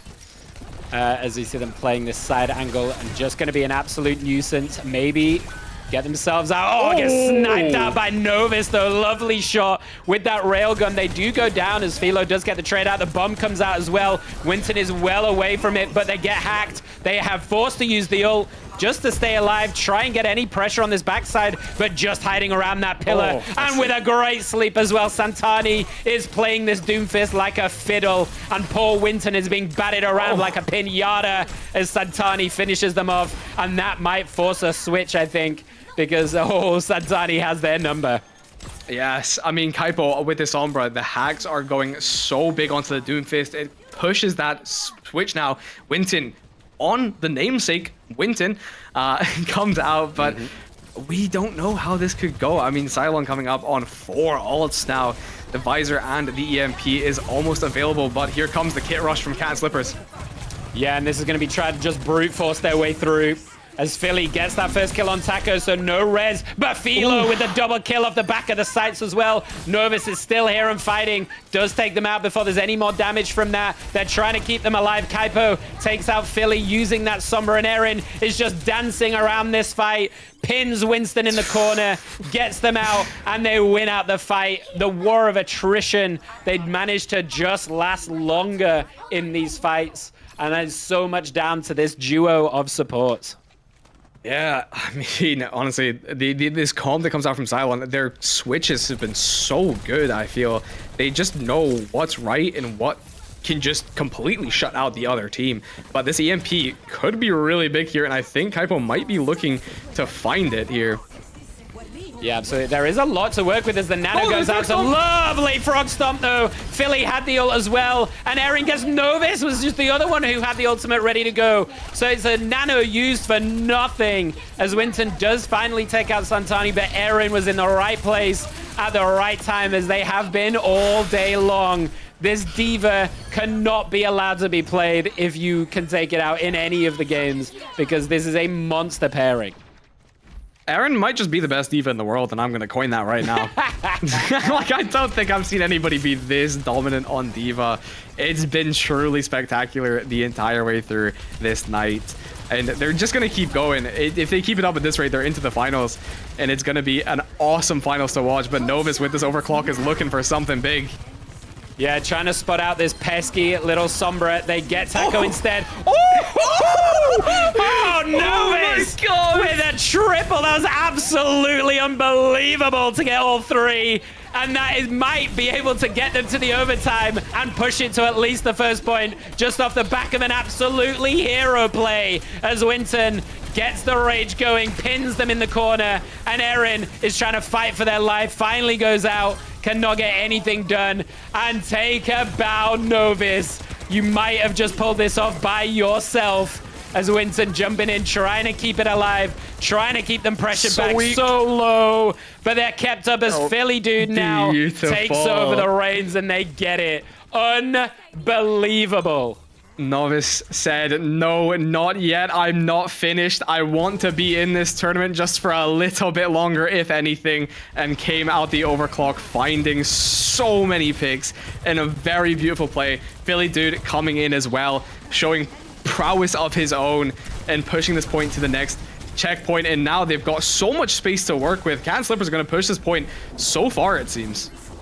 I think now we're seeing why so many solo ults have been thrown in Novus's face. Yeah, absolutely. This whole series, because if you don't, that's what happens. As now we see them 1 minute 47 to play with. They've got it a lot of this way. This is the tough corner though, as the orbital comes out, tries to allow them to keep pushing. As we see, everyone is so low. The Valkyrie is there as well. Novus has woken up as Philo goes down. Polly as well follows up on Kaipo, who would switch to that Reaper to try and do anything they can. Look for the hunting. As we see Philly trying to focus down Taco. They're so low. They get behind the wall, but Winton follows up, manages to take them out. Santani with a good sleep, but no one is going to stop this train now that it's rolling through off the back of Novus's shoulders, carrying everybody into victory potentially as they get the second point. Novus able to get the overclock off again in that fight, building it up so quick. Just Just honestly, as you said, just completely woken up, and Nova's finding a big opening pick. Kaipo now not able to shut out that Winton as much as possible. Oh my god! Novus has truly woken up and is fighting so hard in this last point. Someone check their PC because they may have just toggled in the last 2 minutes. Goodness, great. It's a joke, by the way. Goodness gracious. As now this is all cat and slippers all day long. 2 minutes on the clock. They might even end up matching the time of Zighlon, who had such a good first half to get it all the way. And this may be going to OT, but don't count it out yet. As we see, yeah, it's great work from the Alari. Polly in the backline, punch Shantani to the face. And goodness me, we've got a game now as it is completely staggered. They've beaten the time. 1 minute 39 on the clock. We're going all the way. This is what we wanted from a semifinal. Absolutely. I mean, what seemed like such a strong defense. It came out, I mean, Cat Slippers came out looking strong with this Doomfist pick, but the switch onto Sombra shut it down. And for a while, it was looking to be so in Cylon's favor, but Novus came in and did not want to get eliminated just yet, wants to see that finals, wants to get a taste of that cash prize at the end, and genuinely just locked in the entire way through. I don't think they fell after that. They kept themselves up the entire way through, and just beautiful gameplay from the entirety of Cat and Slippers. Yeah, and we're seeing the force switch now. If they stick on this, Santani feeling like they have to go to this cat combo, bringing back the Castian as well as Novus. Not actually going to stick with that Sojourn, but when you're locked in like this, I think a sim can do just as much, especially in OT, where you know it's all defense all day long.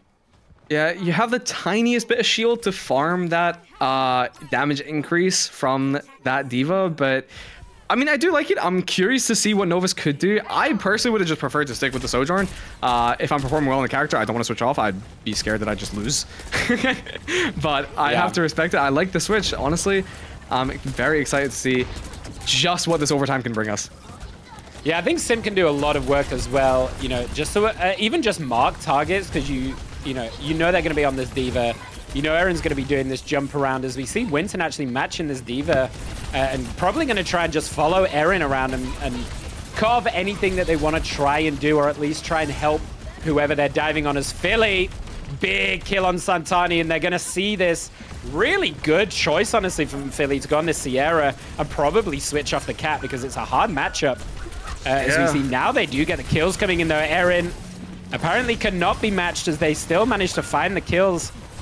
Novus still alive though. Yeah, Almighty Tackle off the map there as well, so they were down their Mercy for a good chunk of that fight, but Cylon's still seeming to come out on top, and Cat and Slippers are just having to respect the amount of damage that they've handed out, and they're just going to have to back away, regroup, and try to fight under this choke point. Do not let Cylon get motion under themselves, because they are going to be so strong if they get any sort of momentum. Erin's out. That's huge, though. They stop it just before the point, and this is massive from them. Winston comes in with the D.Va. Doesn't even need the stomp. They get the kill on Erin as well. It's OT, and it's a huge stall just before they get an extra point. So, yes, they have a way to go. Yes, it's 1 minute 39 on the clock, but stopping that point is a huge boost. And is going to be a big confidence boost for them as well to potentially take this all the way and take us to a map 3. Yeah, honestly, I mean, Cat and Slippers, they don't want to lose out on this map. They just locked in after when it got tight, when it got close, when it got a little bit scary. Cat and Slippers, they've decided to form a diamond under pressure, and they are looking super, super good. They now have a light, honestly, not too far to push it. I think if they can keep this momentum going, they did take a little bit of time to find their motion in the attack half to begin with. But with the amount of momentum that they've got so far, I don't see them losing it. And with Winston on this D.Va, they feel they can match Erin. And I hope we go to a third map, because that will be the first time we get to see a flashpoint here in a little while. I love the idea of like you said when they're scared. I love the idea of when you're scared, you look to. I've just got an image of a cat in slippers in my head. When you're scared, look to a cat in slippers. Just really tickle me. So we see them go into the Venture again. Venture, Torb looking for a full defensive hold. They know that they cannot let them pass that deadly square, the end point. As Novice just has no fear, honestly. Full running. Knows that they're going to have the backup. Polly starts us off with a kill on Kuiper. The Venture gone down already. This Alari has been such a strong change for them as well. As we see them already rounding this first corner. And this is the difficult courtyard to get through. Philly takes out the turret already. And look at how aggressive Polly is playing. They get punished for it, though, as Aaron, with the all-important double, takes out Novice. Polly was playing horrendously aggressive. In my opinion, gets punished for it. Maybe a little bit of overconfidence there, as it's going to full stall them out. And it's back to square one with 45 seconds left on the clock. Yeah, I'm not going to have too much time for analysis here because over time, you're just going to want to keep pushing and pushing. Just make sure that you're testing that point. And Blue Stick finding a good opening pick onto Kaipo, though. Kaipo did fall first last time. And unfortunately, Zighlon were able to respond well. So who knows if that's the opening pick we need. Philo takes out Novice, though, as well. They were trying to get a disruptor shot off, and they get clacked in the face by Philo just poking through that little choke point. So it might be enough. There's 18 seconds left. I think they're going to be able to get back in here. As over the top comes Philly. Polly, with that aggression, takes out Almighty Taco. It's traded out as Santani trades out in kind. But look at Philly. They take out Philo. That's a lot of the defensive hold gone. As now Erin trying to hold on for dear life. It's Erin holding on for dear life on this Diva. They finally take out the opposite number as well. And it's Erin to come in on the clutch, holds them out, fully stalled out. And Zighlon are going to take the series 2-0 and take it to our grand finals off the back of a Diva stalling for days. Yeah, when things get hard, Aaron gets harder. Very, very strong showing in the end there for Aaron. It's honestly one of my friends used to say it way back when, and it just came into my mind. I was like, that's a perfect thing to say right now. But yeah, Aaron, honestly, times got hard, and they showed up at the end there. It got rough. It got a bit scary. But Aaron, the stalwart tank for the side of Zighlon, shows up. And very, very good showing from Cat and Slippers, though. Crazy. Things got ropey for Zighlon, but in the end, Zighlon just come out on top, clinching the win and clinching their spot in the finals. Yeah, so we now, we now know who our final is going to be, and we still have not been graced with a 3-0 yet. Maybe the finals is 3-0? Not 3-0, 3-map. Yeah, third map, sorry. I'm finding maybe we get graced with that in the finals, but that is going to bring our semi-finals to a close. We now know that we are going to have Pookiewatch versus Zighlon for our grand finals. From here on out, only the top teams can play for this $125 prize pool. What do you think is going to happen? We've seen both teams now. We've seen a lot more of Zighlon. Who do you think is going to take it? I think Zyghlon's going to take it. It will be the second time in a row that Pookiewatch plays second, which would be a real shame, especially in a tournament with a cash prize. But, I mean, the way that Aaron has been playing under pressure, it's been absolutely stellar. So I do think in the end, Zyghlon's going to take it. I would really like to see a third map go the way, go into a third map just on this happen. final. Just happens. I just would like to see a third map happen, especially between these two teams. Yeah, for context, the past two Dragonblade arenas that we've done, we've not had a third map. It's always been a 2-0. So we're looking for that close final here potentially between these two teams. So for those of you joining, before we do that, sorry, my apologies. For those of you who don't know, there is $125 on the line tonight, and every dollar of it has come from the competitors themselves. So there is money on the line here. So I believe that we are going to take a quick break to allow all of us to take a little breath after that series, take a little breather, and then we will be right back with the grand finals.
Welcome back, everyone. Thank you so much for waiting with us. We do apologize. We've had to just deal with some moderation things in the back of house here. So that's why we took an extra little break here. So we do apologize. We're going to very quickly just recap the maps for you and how this works for any of you who maybe have just joined us or this is your first time watching KTN. So this is how the maps work in tonight's tournament. We pre-selected 9 maps from the competitor pool, 3 per game mode. They'll be voted on by the competitors. The first map in the control game mode is decided by the coin toss. The second map for the escort game mode is decided by the loser of team 1, or the losing team, I should say. And for our tiebreaker in flashpoint game mode, the same applies where the loser of game 2 then decides map 3. Before we set up for this final match, because we will be going to another break very shortly, just a quick shout out to all the KTN staff here who are incredible. We get to sit here and look pretty. They're the ones doing all the hard work behind the scenes here to make this run for you. So big shout out to all the KTN staff. We love and appreciate you very much. And for those of you who are interested in competing in future tournaments or leagues, head over to the website, ktn.gg, where you can find all of our socials, the event scoreboard, merch, and all of our upcoming tournaments as well. So, Kyo, do you want to quickly take them through the scoring before we get into this final match? Of course. Again, scoring in the Dragonblade Arena League is based purely on game modes, Control, Escort, and Flashpoint. 3 maps are standing in the way of each team and their survival in tonight's bracket. Each matchup is a best of 3. Win 2 and you live to fight into the next round. You lose 2 and you are unfortunately out for the night. And while we do give our... Sorry, well, I'll hand it back to you real quick. So we're going to take another very quick break here just to set up for this final game. We do apologize for a little double break here. We will let you know what's going on very shortly. Shouldn't be too long, maximum a few minutes. And we'll be right back with you to get ready for our grand final of today's tournament. Ladies and gentlemen, welcome to Valorant Spike Strike. To the Dragonblade Arena League. Welcome to the Spartan Showdown. Ladies and gentlemen, welcome to the Marvel Rivals Champions Gauntlet. Here comes the Jeff. Huge! With the 6 people with the Just Jeff jump ult. off. Let's see if he can hold it down. He's coming in. He's trying to push, but they've got... Oh, Magneto! Coming in with the... Here comes the supernova from Just bringing Defeat. it in and dropping it back. There goes the quad. The Emma of the invincible woman, they saved it.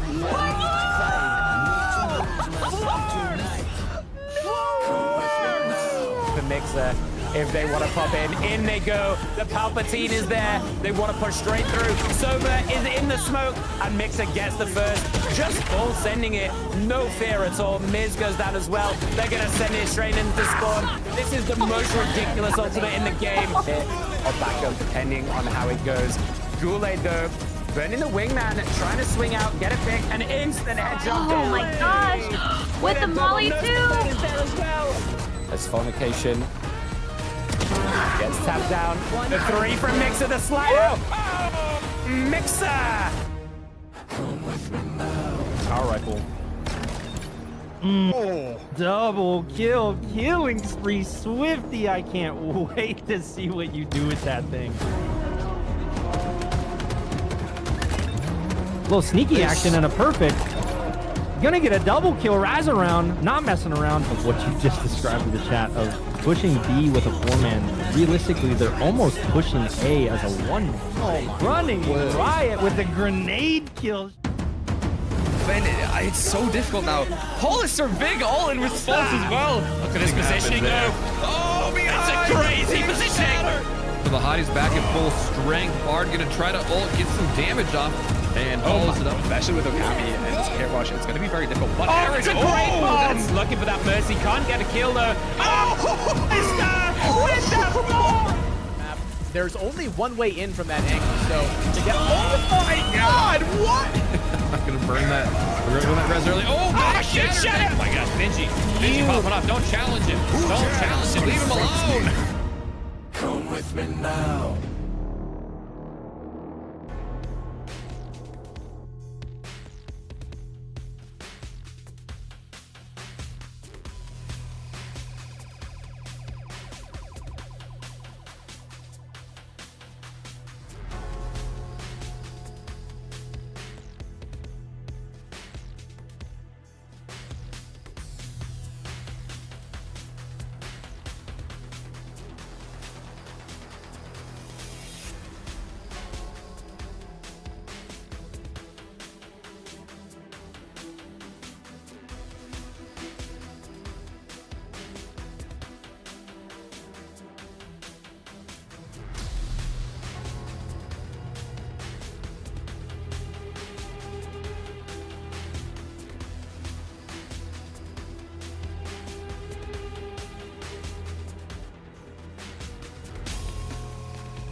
it is time to crown the champion of the Dragonblade Arena League. It's finals time, everyone. Coming to you live exclusively on Kick.com. The viewers are hyped, the players are ready, and now they play for it all. We got two. Sorry's there. There's another hook, and gets him again. Oh my gosh, clutch. Heidi's back at full strength. Bard gonna try to ult, get some damage off, and follows it up. Ben, it's so difficult now. Hollister big all in response as well to shut it down. It does go down. And now the cage is there on Philo off the back of it.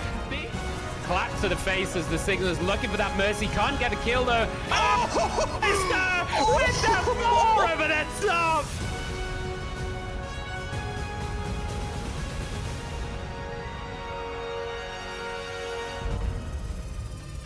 Welcome back, everyone, to the Dragonblade Arena League Grand Final. My name is Simply Nick, as your play-by-play caster this evening.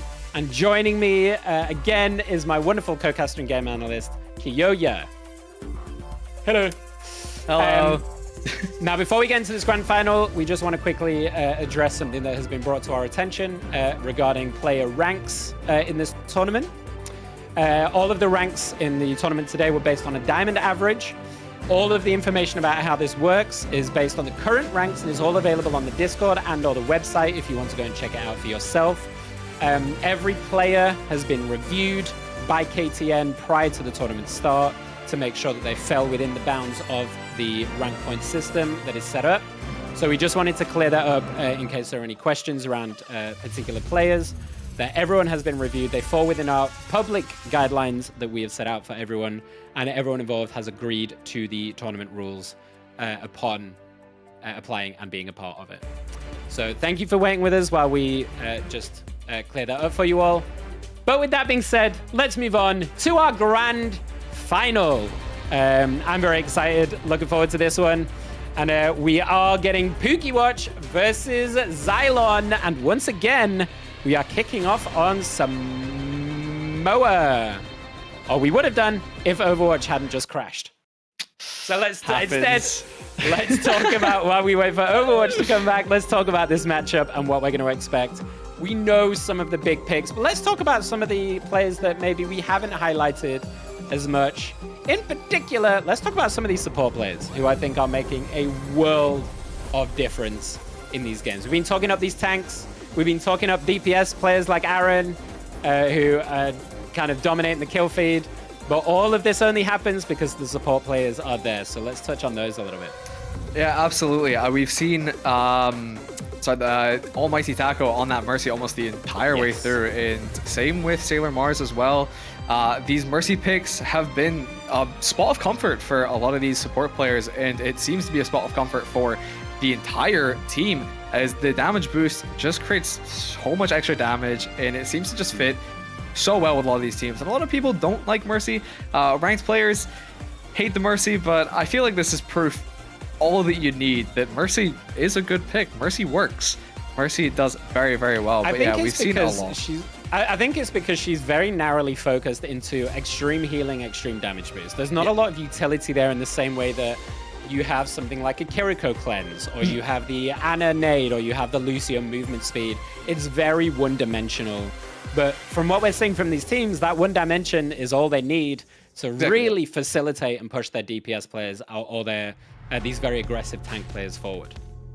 Yeah, Mercy is, one-dimensional, as you said, but it still ends up working. The damage boost creates so much value. It's not got as much utility as other supports, as you may have said, but I do think that the damage boost is a very big piece of utility, and when a DPS is able to prioritize. Had a word right on the tip of my tongue and it's gone. But when it capitalized, that's it. Thank you very much, Brain, for some kind of allies. But yes, eventually capitalize on that, and it's a big part of the success. But Santani as well, that's been on the cat most of the night, has been very strong in that Ana too. It's a lot of unsung heroes. We see in the kill feeds a lot, the DPS and the tanks, but a lot of these plays aren't possible without the incredible decision making and plays from the supports. Yeah, absolutely. And we know we're going to Samoa for map 1. We're just waiting for a little Overwatch reload right now from our wonderful production, so do bear with us. But what are we expecting to see on Samoa? Would you expect to see... Because here's the question, I think, for Pookiewatch. Yeah, particularly. Do you ban the D.Va first, or do you try and play into it and then hold that ban for a potential second, knowing you're going into an escort where maybe D.Va has a lot more leeway in those kind of maps than they do on a control map? I think I'd personally hold it. I wouldn't prefer to ban it out first. I'd like to see if we can play into it and just, you know, just out maneuver it. Test the water. Test the waters, yeah. Test the waters. See if you can play into it. If it works, it works, and you don't need to waste a ban on something that you don't actually have that much of a problem dealing with. If there is a problem dealing with it, then that second ban is there available. You can then push it to a third map if Aaron is being that much of a nuisance to you. So I think I'd personally hold it, see if we can play around it, see if you can play into it, kind of thing. And if it doesn't work, you've got the option there to ban it out next series, or sorry, next map. Yeah, I'd personally, I definitely hold it. Definitely hold it, man. Yeah, because you don't really want to, I mean, it's such a power pick. You don't really want to hold that all the way, right? You don't want to hold that for both the first two, just in cases, and then maybe you get the third one, because you never know if you're going to get that far anyway. And yeah, exactly. If all of these series are anything to go by, we haven't got to map 3 yet. So we do see these bans coming up here, just flashed on your screen for you right there as we get, this may be wrong, but a Mercy Reaper?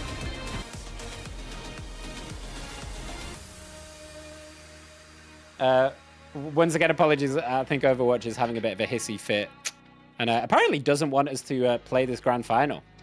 But we are going to be stubborn, and we are going to be playing this grand final as soon as we are able. So as long as you are okay with us nattering on and talking about this matchup, please do bear with us an extra few minutes, and we apologize for any inconvenience. In fact, use this time. Am I allowed to do this? I don't know. Grab a monster, go grab a drink, grab your snacks. I don't know if I'm allowed to do it. It'll be fine. Go grab your drinks, grab your snacks while we wait for this last matchup. I finished mine already, so I'm all out. Mine's full, man. what's your snack of choice while we're here? Let me ask you that. That's a big question for a big guy like me. Oh gosh. Well. Honestly, at the moment, it's just been like chocolate digestives. Oh, love any of them. Lidl's own brand, Tesco's own brand, McVitie's. I'll take anything, to be fair.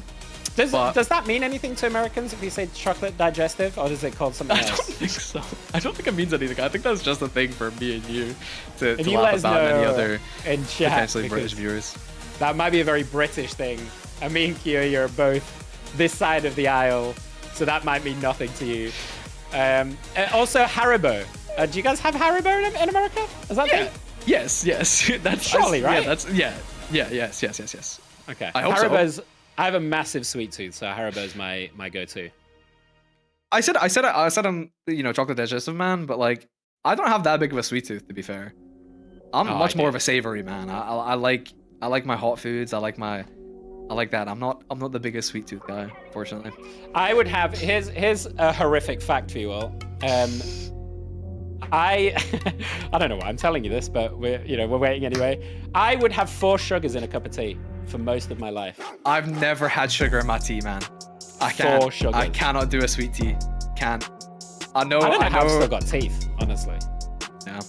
I swear the southern states love sweet tea, don't they?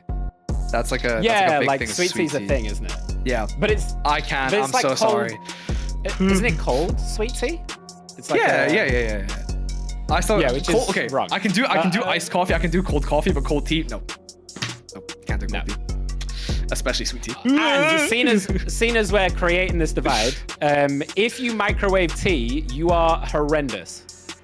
Okay, and I'm looking. Okay, not to alienate anyone, but if you microwave tea, we need to have a serious conversation. Okay, and we'll leave that there. We will leave that there for sure. But bear with us. I'm just getting word that we're waiting on one person who's also having issues with Overwatch. It seems like Overwatch might be itself having a couple of issues just loading into the game. So perfect timing, with us Blizzard. when I Thanks, leave guys. We really love Blizzard around here. Yeah, we appreciate you waiting. But let's get back into this matchup now that we've I've told you how tea should be made. Let's talk about this grand final that we're gonna get into. Yeah, I think going into this grand final, it's gonna go. I don't believe it would be crazy to me if it is a 2-0 to either team. I think there's no way this doesn't go to a third map. If it is, if I'm wrong, I'll cry. I'll just cry live on stream. I think this is a game of adaptation. I mean, Overwatch is anyway, right? It's called absolutely, for a reason. But I think this matchup particularly, both of these teams have exceptional players. We already know that. We've already seen that. This is going to come down to how they've seen each other play as well. And I think Pookiewatch definitely has a bit more to work with here in terms of what they're expecting. But this is definitely going to be how they look to play off each other and who adapts fastest, I think. Yeah, because, I mean, both these teams have a decently clear identity of how they run these games. So when you go into it with as much material as you do on both these teams, you know what they're going to run, you know what their comforts are. It's a good game to kind of, counter strat and specifically adapt your team to theirs.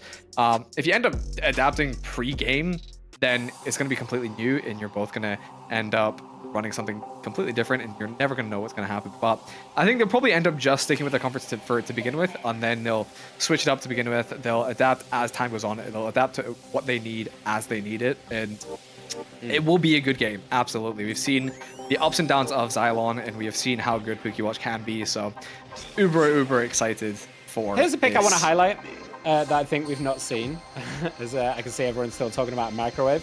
I want to talk about Echo. I think Echo could be such a potentially great pick within this matchup, knowing what we know about these two teams already, knowing what they like to run already. Yes, the D.Va can do really well, kind of eating some of that damage, but against these kind of flying comps that we've seen, that could be potentially massive. But finally, thank you so much for waiting, everybody. Thank you for being patient and listening to us yap away as we get into game number 1 of our grand final for this Arena League. 5v5, Pookiewatch versus Zighlon. And let's see what we've got. Mercy, Reaper bans.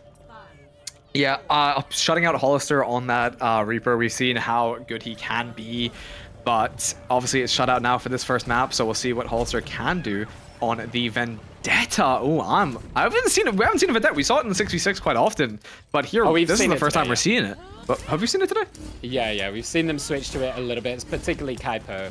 They played it a little bit on the previous series very briefly. We have not really seen a Zarya though, because it's been banned quite a few times, so it's good to see this on Hypercrow. I think this can do a lot of work as we see Lifeweaver once again. Vendetta. Sorry, I was talking about Vulture, not. Oh my god. You know who I'm talking about. Venture. Oh my gosh, Venture. I blanked as well. I Jesus. blanked as well. Oh my goodness. Who's Vulture? That's a new one. As Marvel villain. Yeah, That's all I can think of, but ignore me as we get into this first point. Everyone's just kind of posturing here. And Pookiewatch seem to have got the early spacing advantage using this Zarya Vendetta combo that we talked about before. We talked about how much Zarya can enable these dive heroes. Yeah, obviously we saw it in the 6v6 as well, how strong that Vendetta Zarya is. That dive with Vendetta, that bubble, it creates so much charge for that Zarya, becomes an absolute powerhouse in the server. And then the Vendetta just has so much damage, but shut down already. It's unfortunate for Pookiewatch, but a really nice start for Zighlon. Yeah, and I do apologize. For now, we can't really see the health bars or anything, but we will endeavor to keep you updated with what is happening as we see the coalescence coming out.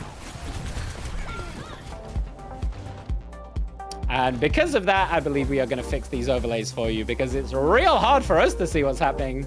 Nonetheless, you guys see what's happening. And apparently Overwatch is having an absolute mare. So I think what we're going to do is go to a quick break here. We're good. We're good. No break. Okay.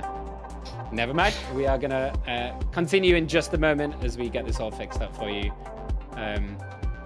But what do we think about these picks at the moment that we're seeing? This. I mean, I'm liking the switch up. I'm liking to see that it was a really strong showing that we saw in the 66, and honestly, it works just as well in the 5v5. So I'm glad to see that it's being utilized here in the finals.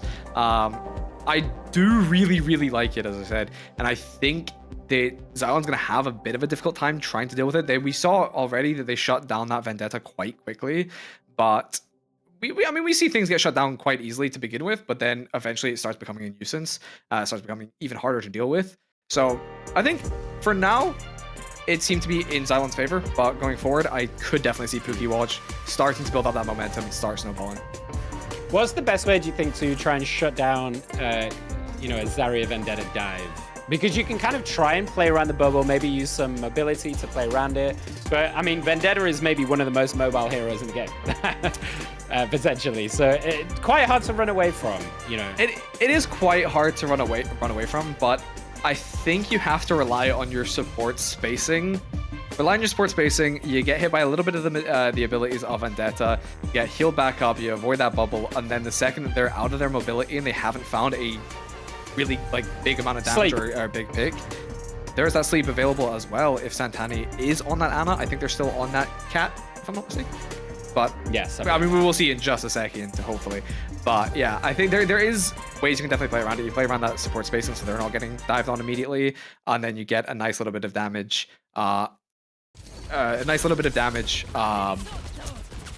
Healed back once you sub. Yeah. So we are just going to deal with this here for game number 1, and then we will take a short break between game number 2 just to try and fix this, as Overwatch is being a little bit funny. But let's get into the action here as we see Hypercrow, Aaron, and the Lifeweaver all with ultimates available. 3 on the other side as well. And Erin, there's a grab though, tying up Erin just as they were building up. It's a great tree though. Tries to space it out, but Kaipo does go down eventually.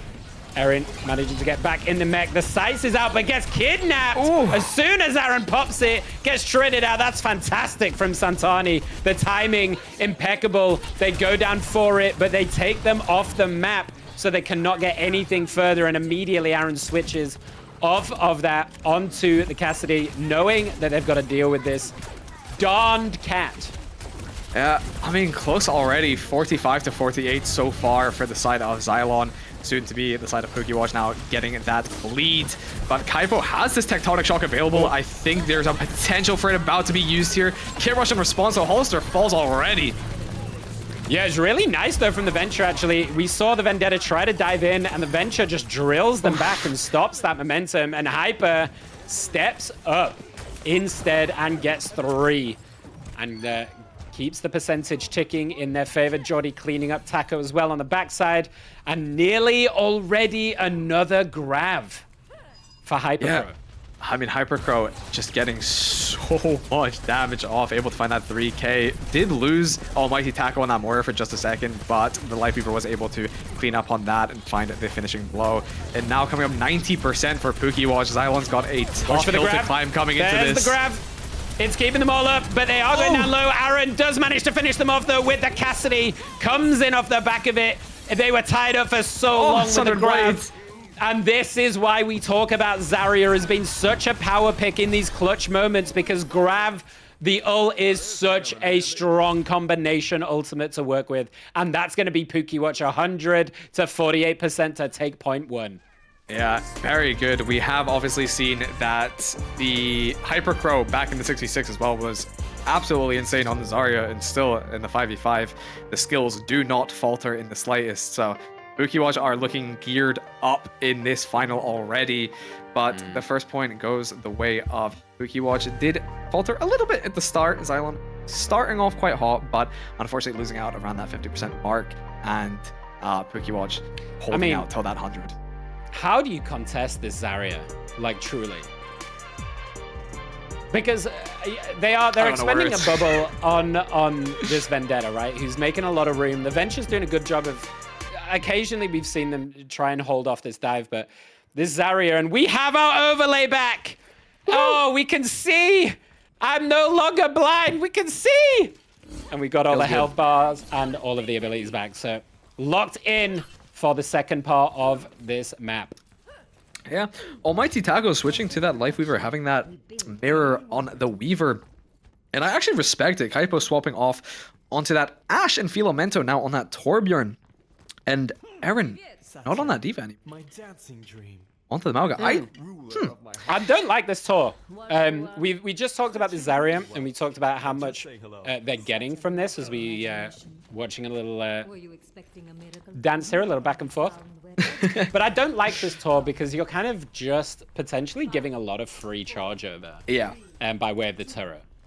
Yeah, very much so. And I mean, the Malga, I do like the Malga. You can absolutely burst that Zarya down. Even if you break the shield, you are able to just burst it down. So the Malga pick is good. You'll give charge, but hopefully you're able to just break that shield and then burst her down. And that could be the play. But Filamento! Gorgeous shots onto Sailor Mars there. That's what they need. A little two-tap to the face. And that's the Kiri down. And that's a lot of their healing potential out of there. So that's going to give Zighlon the early positioning. Aaron does get Fila, though, with a lovely couple of taps. Santani and Aaron, though, standing strong. And that's the way they deal with the Zarya Vendetta. Both of them going out. And instead of trying to dance around it, you just put a big blob in a Malga up front and say, hey, you deal with it. Absolutely. And the pick onto Sailor Mars there at the start completely negates that use of the Suzu. And Santani was able to find a big anti onto, I'm not sure who exactly was there, but was able to find a big anti, and that created a lot of opportunity for Zighlon to take that first fight. But Pookiewatch looking to take it right back into this next fight. Yeah, see, I think this is kind of a bit difficult for an Ashe, really. You're going to have to play around this point. There's not a lot of height and stuff that they can play from that very long range, so might get dove on a little bit as we see this Life Weaver just maneuvering around the side, keeping everyone topped up and ready to pull at a moment's notice. Yeah, we have that tree available as well for the Life Weaver, so you've got a lot of that sustain on point if needed. But everyone kiting it. But Aaron, oh no, holding it for just enough time, and Filamento and Aaron are down. Pookiewatch able to now take that point back confidently now that that Malga is out of the question. The impatience hurts them very slightly. Great shot as well from Aaron. The lift up from the Life Weaver pedal was lovely. They managed to avoid it. They just poked their heads out a little bit too long at the end and get punished hard for it, as we do have that tree available. Hollister as well, holding on to theirs. And the Terror Surge as well. So lots of tools to work with on both sides. Burst supportals here for Zighlon as well. And Kaipo kicks us off as Hypercrow goes down. Hollister, though, with a double on the other side. That's what they wanted to see, the pullback as well. Ooh. But they get pulled back straight into the cage. Though the tree is down, this cage is probably not going to do a whole lot. The punch to the face to finish that off. And Pookie get the much better end of these trades and this ultimate economy as Taco and Kaipo go down early. Yeah, I mean, Pookiewatch just looking so good. I mean, that ult from the Sierra just created so much space. It forced Aaron to push deep in and get punished. Didn't have much of a backing in the end and popped the cage, hoping to find something out of it. But the tree from that Life Weaver just kept the rest of Pookiewatch up, and unfortunately, Aaron was unable to get much value from that deep dive. Yeah, we do have a Terror Surge, which is why we see Hyper. And we... just a massive jump, trees down. Aaron with a Deadeye takes out Taco. Aaron takes out Aaron in kind. Hyper with a great spear on Philo. Aaron is still in here on this Malga using that tree. The Bob is out as well. I think we just expended every single ult in the game. Mars is still holding on to theirs, but guess what? They go down to Santani, not going to get that out. And it's a great fight for Zighlon. It's a really good fight for Zighlon. And this is going to be a close second point. It's very close indeed, but I like that Mars still has this kit rush. They're able to come into this next fight. Zighlon doesn't have much. They're coming up on that cage fight somewhat soon, but this could be a really, really nice kit rush coming out from Pookiewatch. It could put them in the put them back into the winning side. Name of the game here for Zighlon. Find Mars, but too late. That kit rush is down. And it's gonna, by its very name, rush everybody onto the point. And all you can do is back up, give that space. Try not to lose too much. They do lose Kaipo. They just survive. They're diving in. Oh, it's lovely from Hollister. The instant nade, the pullback. We are getting some circus maneuvers right now from Team Pookiewatch as they try to get back in here. The Mauga is very deep. It's behind a barrier as well. They can't follow up. And oh, lordy, it was close, but Pookiewatch take it 2-0. What a great fight, though. Absolutely beautiful. I mean, the shield came out, the shield perk from the Orisa came out, and it broke the, not the LOS, but it broke the ability to heal that Mauga, who did unfortunately dive very deep into the backline of Pookiewatch there. And once you're out of the LOS of your sports and you're a big target like that, you've got a lot of damage coming your way. And unfortunately, as we saw, that is exactly what happened. And Pookiewatch, as we said, took that 2-0, and not super convincingly. Zighlon looked absolutely amazing as well, but I mean, Pookiewatch just looked really, really. So here's the thing. There is more to this sentence. Here's the thing. They had the Zarya, which is why Aaron didn't really want to run this D.Va. Yep. So game 2, I would be very, very surprised if it's not a Zarya ban into a straight D.Va pick, and hope that they don't ban the D.Va. Because likely, if you're from Pookiewatch's side, surely this is where you ban the D.Va, right? Although you can't, I don't think they can ban 2 tanks. They can't ban 2. Yeah, you can't. You can only ban one of the role. So if do we know who gets the ban if Zighlon bans, if production can confirm to us at any stage who gets the ban first. Okay, so Pookiewatch get to, so it's the loser that picks, not that they're losers. The losing team picks the map. The winning team, so Pookiewatch will get to ban first. So I would expect them to ban D.Va straight up. And then you don't, do you still ban the Zarya? Or do you kind of leave it and hope that you can win it out and ban the Zarya in a game 3? Well, if Pookiewatch ban the Zarya, or the D.Va, then Zighlon can't ban the Zarya. So honestly, Pookiewatch does have the complete upper hand here, I'd say, with the ban advantage. Obviously, Zighlon do have that map pick, but when it comes down to it, the maps, obviously teams can have their preferred maps, but I think when it comes down to it, it comes down to the ban, or the character ban, and obviously what you can play in that game. So I think going into this, Pookiewatch having that character ban advantage, it's definitely going to be a lot more difficult. Aaron getting banned out on that D.Va. We've seen Aaron be really good on that Mauga, but there's that potential for not being as strong, and Pookiewatch will be able to capitalize on that big time and potentially shut out Zighlon, and we could definitely see it too. Oh, side of Pookiewatch. I mean, I guess, you know, if they let's play this scenario out, they ban the D.Va. I guess do you then look towards maybe a Kiri ban or something like that to try and take that out of Pookiewatch's hands, or maybe even a Life Weaver. Honestly, the Life Weaver ban's good. I'd say the Life Weaver ban's good. Because we saw some crazy dancing shoes right now. Yeah, honestly, like, I mean, they're very practiced on it. Yeah, the Life Weaver looks very, very comfortable, and who knows if they're as comfortable on other support heroes. But if the Life Weaver ban does come through, then we just have to see what they end up choosing instead. But I think it's definitely an angle for a support ban, whether it's the Kiri or the Life Weaver. But yeah, definitely towards the supports. But I still do believe that Pookiewatch holds the advantage, regardless of what we've got it. Bans here. We've got the now, bans. I don't want to blow my own trumpet, but listen, I love it when I'm right. Perfect guess. I love it when I'm right. Absolutely spot on. It feels great. It feels amazing, doesn't it? So we're going to Circuit Royale. Pookie bans out the D.Va.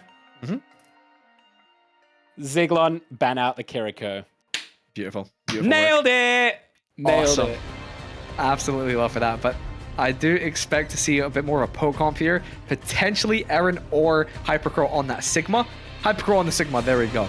That is exactly what I want to see here on the Circuit Royale map. Aaron, though, on that Mauga since the D.Va is banned out. Philomento opting for the Reaper here. I think Reaper's not bad, potentially, to start with, but I think you are going to struggle on the second longer point a little bit. to kind of Yeah. find the angles. It feels like, unless you kind of, there is that high ground, which maybe you can switches up. TP behind quite nicely. But as we talk about it, they go back to the Anran, who we saw actually work so well, but that was with a D.Va combo. Yeah.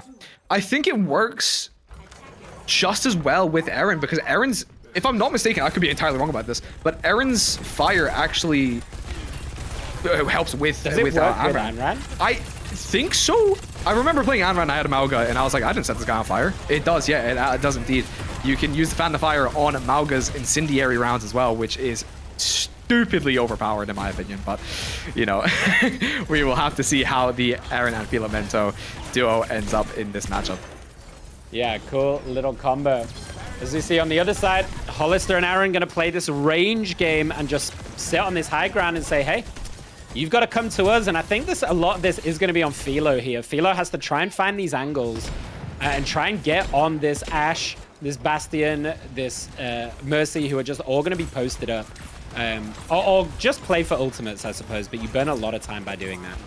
Yeah, I'd say Zighlon definitely has to play like these kind of angles. They have to kind of slice the pie almost, get one space, hold it for a little minute, get the next space. Yeah, literally, honestly, it applies here as well, though. You gotta like keep taking space in some way to get closer and closer to these choke points, but Hollister is doing a great work at just shutting it down. Oh, great kill off the back of Filamento, though, keeping that damage on top. Aaron follows up Mars, going for the res. The Life Weaver pedal up as well with the grip. These supports are playing so well together, and it gets Hypercrow back in because they've got the Graviton Flux. Aaron has Bob. The artillery is there. The Tree of Life is there. The Valkyrie is nearly there as well. 5 ults to work with. This is going to be so tough for Zighlon. For Zighlon. Oops, I did it. Zighlon to get in here as the Flux catches. Oh, shots are easy. Mercy. Oh, wait, that's a nice shot. That's like a really nice shot.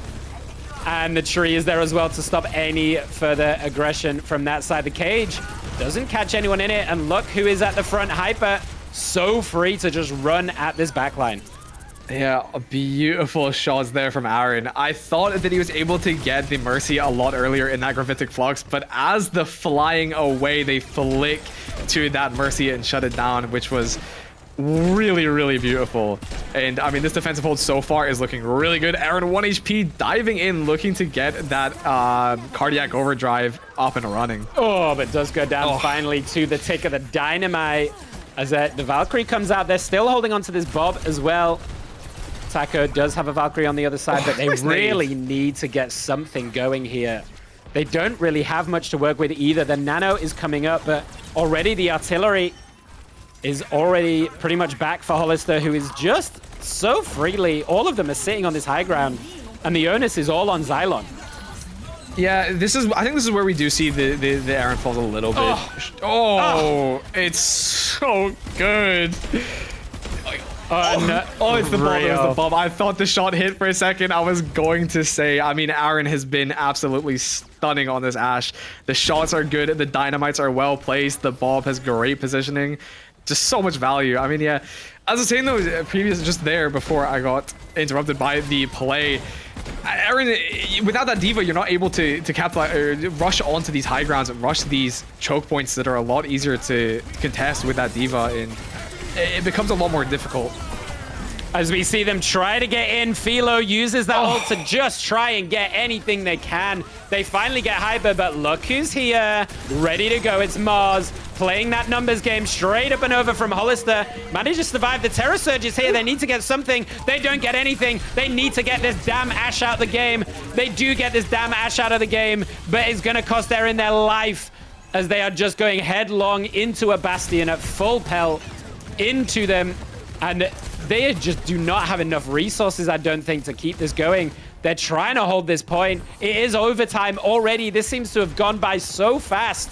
It seems like the time we only just started this game. Santani needs to stay alive. They have the Nano coming up. They need to just drop it as soon as they have it to keep them in this fight, because the Winston is back here. They're targeting. Aaron takes out Taco. So that's a lot of the healing out. Mars nearly has their Valkyrie as well. Aaron is back in, gets another one. The Nano is used, but they cannot touch, and it is a straight up disgusting hold from Pookiewatch in this second game. And this is down to the wire to try and get back in this series. Absolutely. Aaron and Hollister have been so good on finding these shots, but also Sailor, Mars, and Jordy Fierce have been absolutely stellar on these supports, keeping everybody up. Sailor Mars with the damage boost as well. I mean, it's so difficult. These supports have been so nimble, and they've not been caught out in a bad position to be punished. And I mean, Pookiewatch's backline has been super, super good. Hypercrow as well, though, on that front line has been holding his own and doing absolutely exceptional work. And I mean, Pookiewatch just looked really good on that attack, or that defense line. On attack now. Yeah, and I honestly don't really know what the answer is here, because this is such a huge mountain to climb. You have to hold this team off the entire way, pretty much. So, I mean, it comes down to the ultimates might just be your downfall. The first kind of ult dump coming out from Pookiewatch if they coordinate it well enough. And I think this numbers game as well from Mars, getting these reses off, they're having to expend so many resources to get one kill. And then Mars just makes it completely null and void. As we see a very cheeky little pedal play here. Up over the top. Oh, this is so lovely. They get into the backline and Taco is already under pressure from the Winston. Hypercrow immediately diving. They're already on the back foot, but really well held, honestly. It might not be enough, and it might be over instantly. Remember, if they win this is going to be the finals over. This is going to be going in Pookiewatch's favor. And with these deaths, it looks like it's already over as Pookiewatch take it all the way. And they've won the game, the grand finals, and the tournament. Pookiewatch with a convincing 2-0 win. In the end, take this entire tournament in style, with Aaron on that Ashe showing up once again.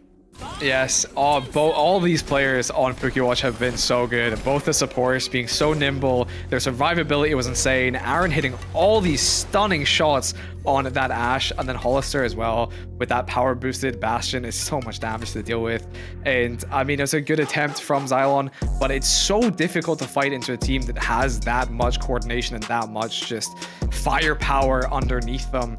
And unfortunately now for Zighlon, their night is over and they come in second place. But Pookiewatch, from last time, coming second place, and now first, they are taking it back, and they took the crown at the end of the night. Yeah, absolutely. It is very, very nice to see them bounce back from that second place last time and coming first now. But yeah, very well played from the side of Zighlon, but Pookiewatch in the end taking it. But we have reached the end of our tournament, and it's time to crown our victor. Oh yes, ladies and gentlemen, we have our victor. Congratulations to Pookiewatch for winning the Dragonblade Arena League and walking away with our prize pool of $125 tonight. Congratulations to all the competitors. Thank you to all the teams who participated. You gave us some great games. Very great. Big congrats as well to Zighlon for giving us some fantastic games as well, making it to the grand finals. To our viewers, if you missed any of this tournament or you want to re-watch any of it, be sure to check out the VOD on our YouTube, join the Discord or follow us on socials, sign up to the website, and stay in touch for all future events. All the links will be in the channel panels.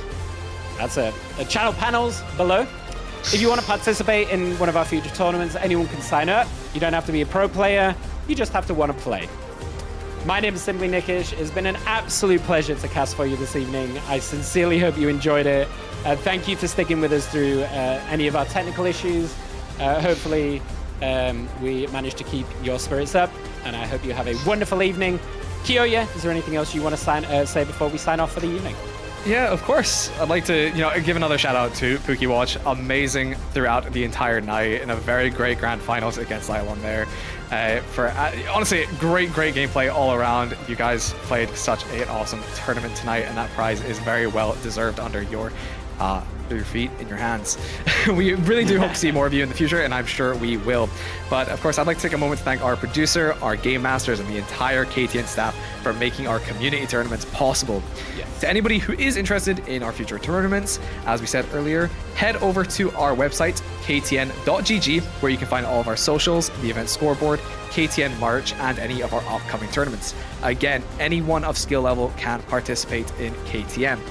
To everybody watching to our community members who support us with donations and subscriptions, we really do appreciate your support. It goes a long way, and we really, really do appreciate it. So thank you so much for making our community tournaments possible, and thank you for choosing KTN. To everybody watching, my name's Kyoya. Thank you for tuning in, and we hope to see you all at our next event. Thank you for watching KTN, and have an amazing rest of your nights, guys. See you later.